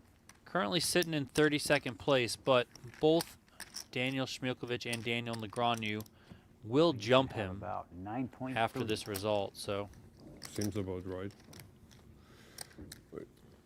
Just to summarize Masashi Oya's run here, he's collecting $113,000 for his third place finish. 150K guaranteed for second place, and the winner tonight will take home $218,000. Daniel Negreanu, a double up and a big all-in away from winning his first event of the year after a very rough 2023. I'm sure that he'll be very pleased no matter what happens, but of course, winning tournaments is what it's all about.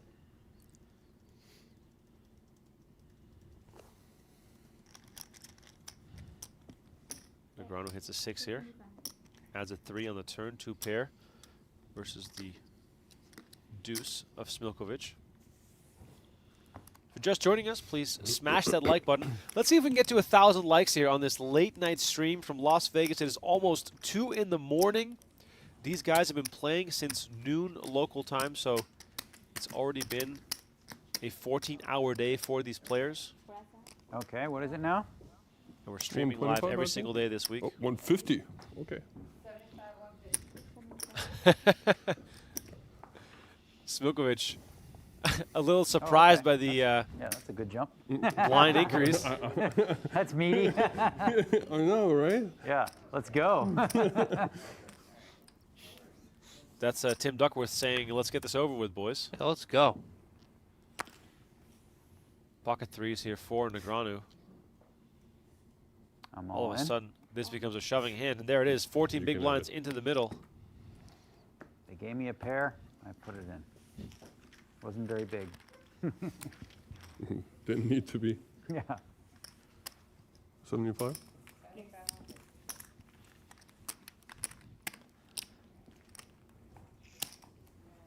It was a good double down hand. Yours? Mm-hmm. Payouts can be found in the description of the YouTube video.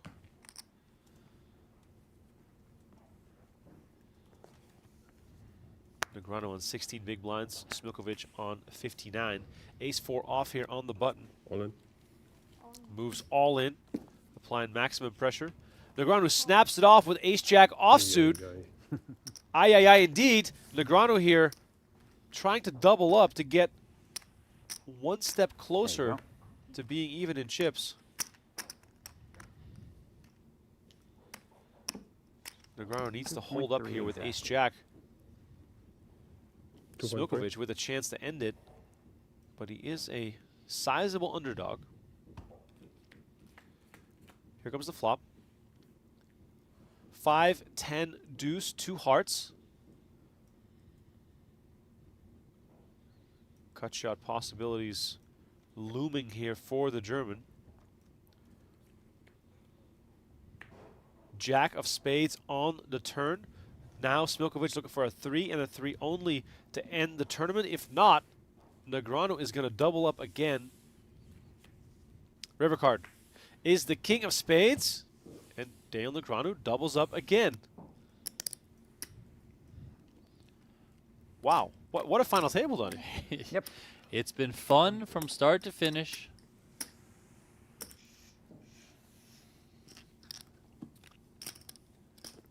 For those Negreanu fans unfamiliar with the work of his opponent, Daniel Smiljkovic from Germany, currently resides in Austria. 5.2 million in career tournament earnings, so has plenty of experience on the felt. Has a WSB bracelet as well that he won back in 2021.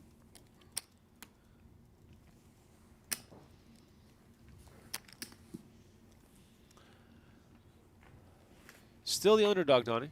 Still the underdog. Negreanu's got 42% of the chips in play. Smiljkovic has 58%, so a much closer heads-up battle now. As we approach 2 a.m. here in Sin City.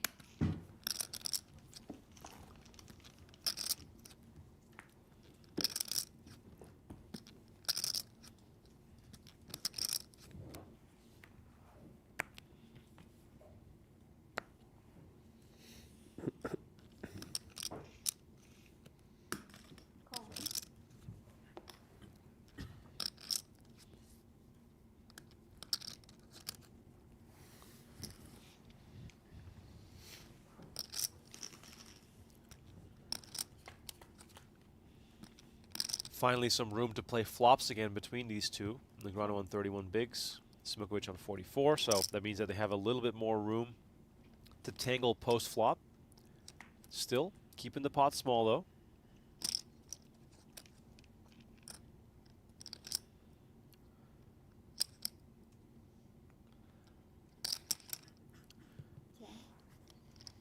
Action goes check, check. Negreanu's 5 in the lead here. Board completed. Negreanu with the check mark.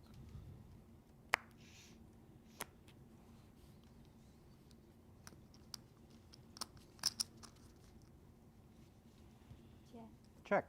Queen high. DMS asking if chops are allowed. Chops are allowed. The points are locked, but it's the players' money. They can do whatever they want. I'm guessing Daniel Negreanu is not going to chop. He's been on record many times that when he kind of first got into playing tournament poker, he made a deal that, you know, kind of came back to like bite him in a way. So ever since then, he's just never made a deal. I think he's done pretty well for himself, so, you know. It's great to see Negreanu heads up here in the first tournament of the year. We speculated on this before, Donnie, but he's going to pick up so many points that perhaps it's enough for him to make it into the PGT Championship, which kicks off on January 9th. But I can only imagine he's going to want to keep the ball rolling here early in the year. Yeah, I mean, it does afford him some flexibility, so maybe he skips the event tomorrow, the second event. Maybe he comes in, you know, very late as opposed to like the quick turnaround of a 12 p.m. start. Could certainly see either of those things happening. But I would expect to see him, you know, in some other events this series. He loves the competition of it, so. And it's obviously got to feel good to start the year off with at least a heads-up finish, if not a win here, after the year that he had in 2023. A win would just be so sweet when you are coming off a rough year.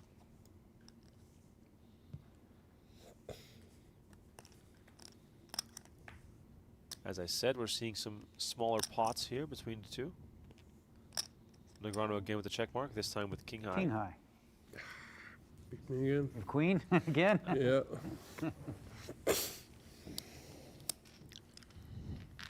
King high versus queen high, and two small pots back to back for Negreanu. Him closing the gap to within $1 million right now. Anyone's game.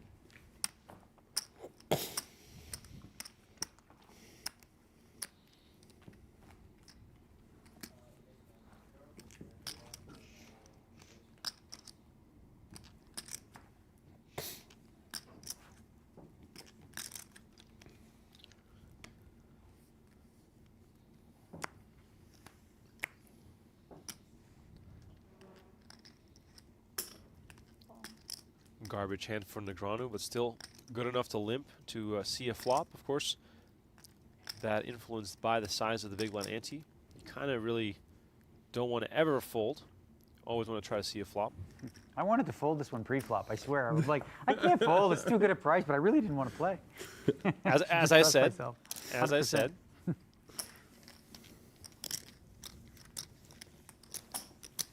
Oh well, 75K.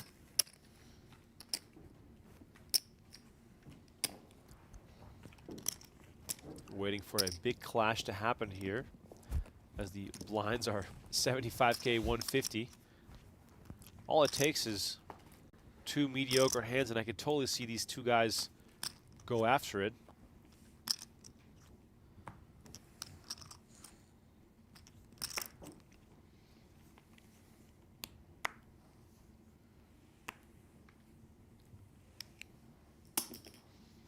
Seeing lots of limping right now. Negreanu happy to take a flop with 9-5 of clubs.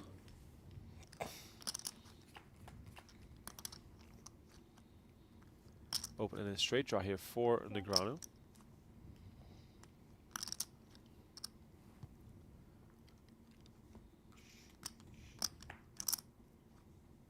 Donnie, some people hating in the chat on the big blind ante in heads up play. Isn't it great to just have something that drives the action? Sorry, say that again. I said people are hating on the big blind ante in heads up play. Why? And I was thinking, isn't it great to have something that drives the action? Yeah, I mean, it's fine.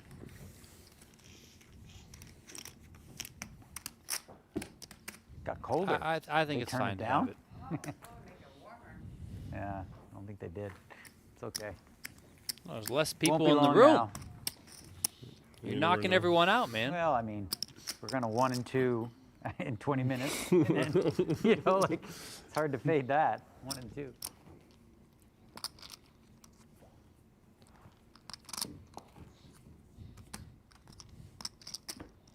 And then 2-4. Did you just fly in for this? No, I was staying here because I played WPT. Oh, right.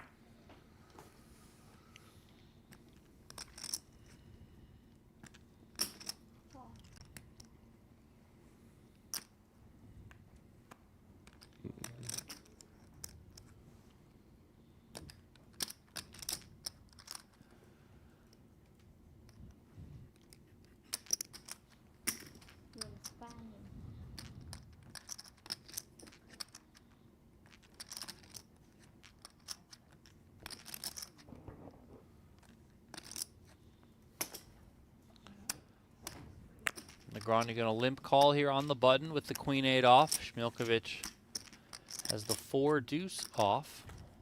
Off to a flop we go, more than $1 million in there. King 9-4, 2 hearts.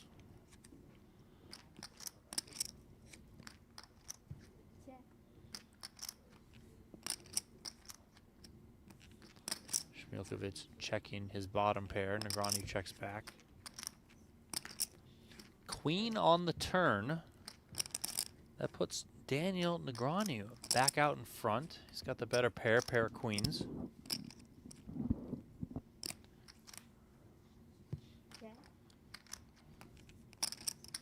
Another check here from Smiljkovic.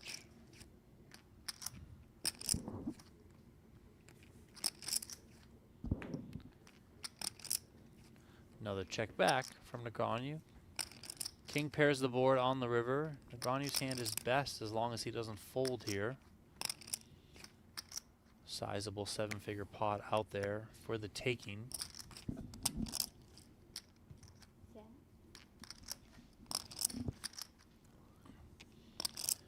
Is Negreanu going to go for some value here?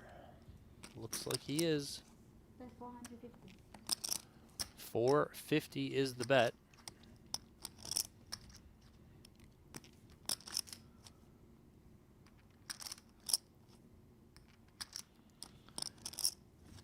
Just about 40% pot here from Daniel.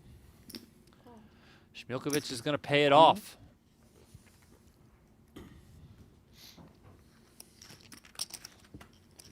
And here we go. Daniel Negreanu takes the chip lead, heads up. Wow.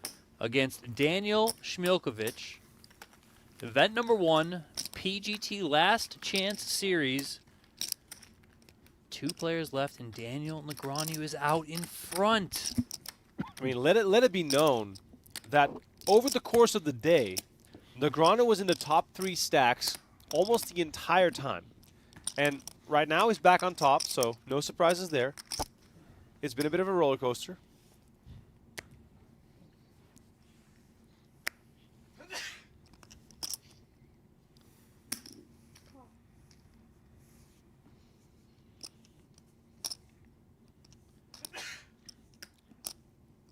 Smiljkovic limps in. Negreanu raising it up with an inferior king.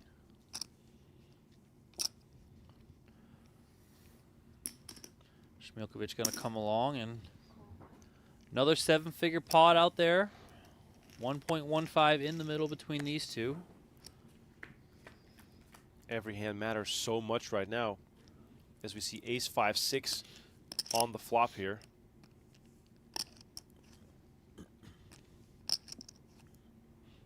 The percentages show that Smiljkovic is a massive favorite, but still, you gotta consider Negreanu could have that ace. It is in his range. Can't imagine Smiljkovic folding here for this bet. But how willing is Negreanu going to be to keep firing? Perhaps a third heart? Yeah, I mean, hey, we've seen him fire before, and it was against Smiljkovic. Remember when he had the Jack-7, check-raised the flop, and barreled off on the turn? Oh, speaking of the third heart, Negreanu, despite having only the deuce of hearts, all of a sudden picking up some equity here.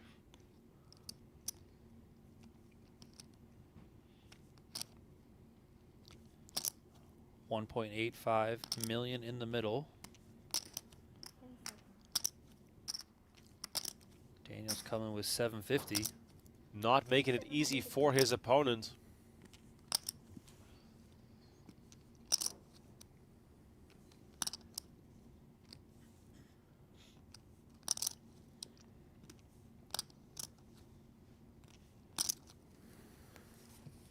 Oh, wow. Negreanu again gets it done on the turn, just like you said, Donnie, and extending his chip lead now to the point where he can even afford himself a small misstep. Yeah, Negreanu stretching out that lead nicely up to just about 60% of the chips in play. Smiljkovic certainly still healthy, though. He's got 31 big blinds. He's got about 40% of the chips in play, so things haven't been going his way in these most recent hands, but you know, it's kind of just the ups and downs of tournament poker. Smiljkovic certainly not out of it in the slightest. But Daniel here. Oh my God. Ace King on the button. What more can you wish for in tournament play than to pick up a monster right after having taken the lead here? during the heads-up portion of the tournament. And Jack 10 rolls off the deck. And Negreanu limped in on the button pre-flop. Smiljkovic checked the Jack deuce. Wow. Smiljkovic smashes this flop. Perhaps Negreanu saving grace here that he only has a gut shot at this point. And Negreanu betting here, but likely going to call a check raise.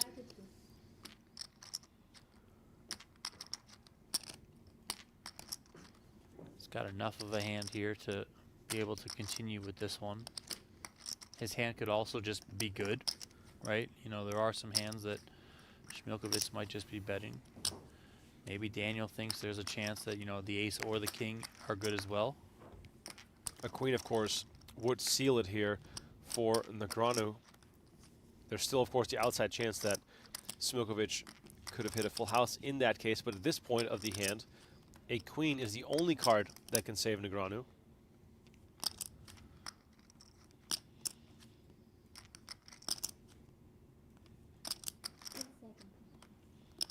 See what sort of sizing Smiljkovic wants to come with here.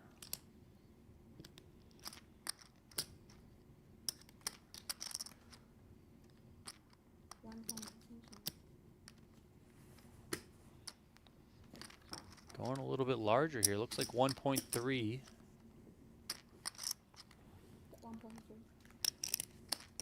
Does Negreanu still think that his hand can be strong here? Yeah, I mean, there are some hands in Smiljkovic's range where he's going to check raise that include, you know, backdoor clubs that can turn some additional equity, right?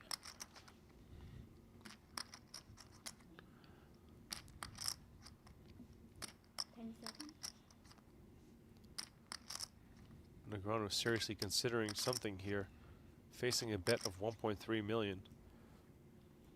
Not too long ago, Negreanu was down to just a few big blinds. Now all of a sudden, contemplating playing an enormous pot here.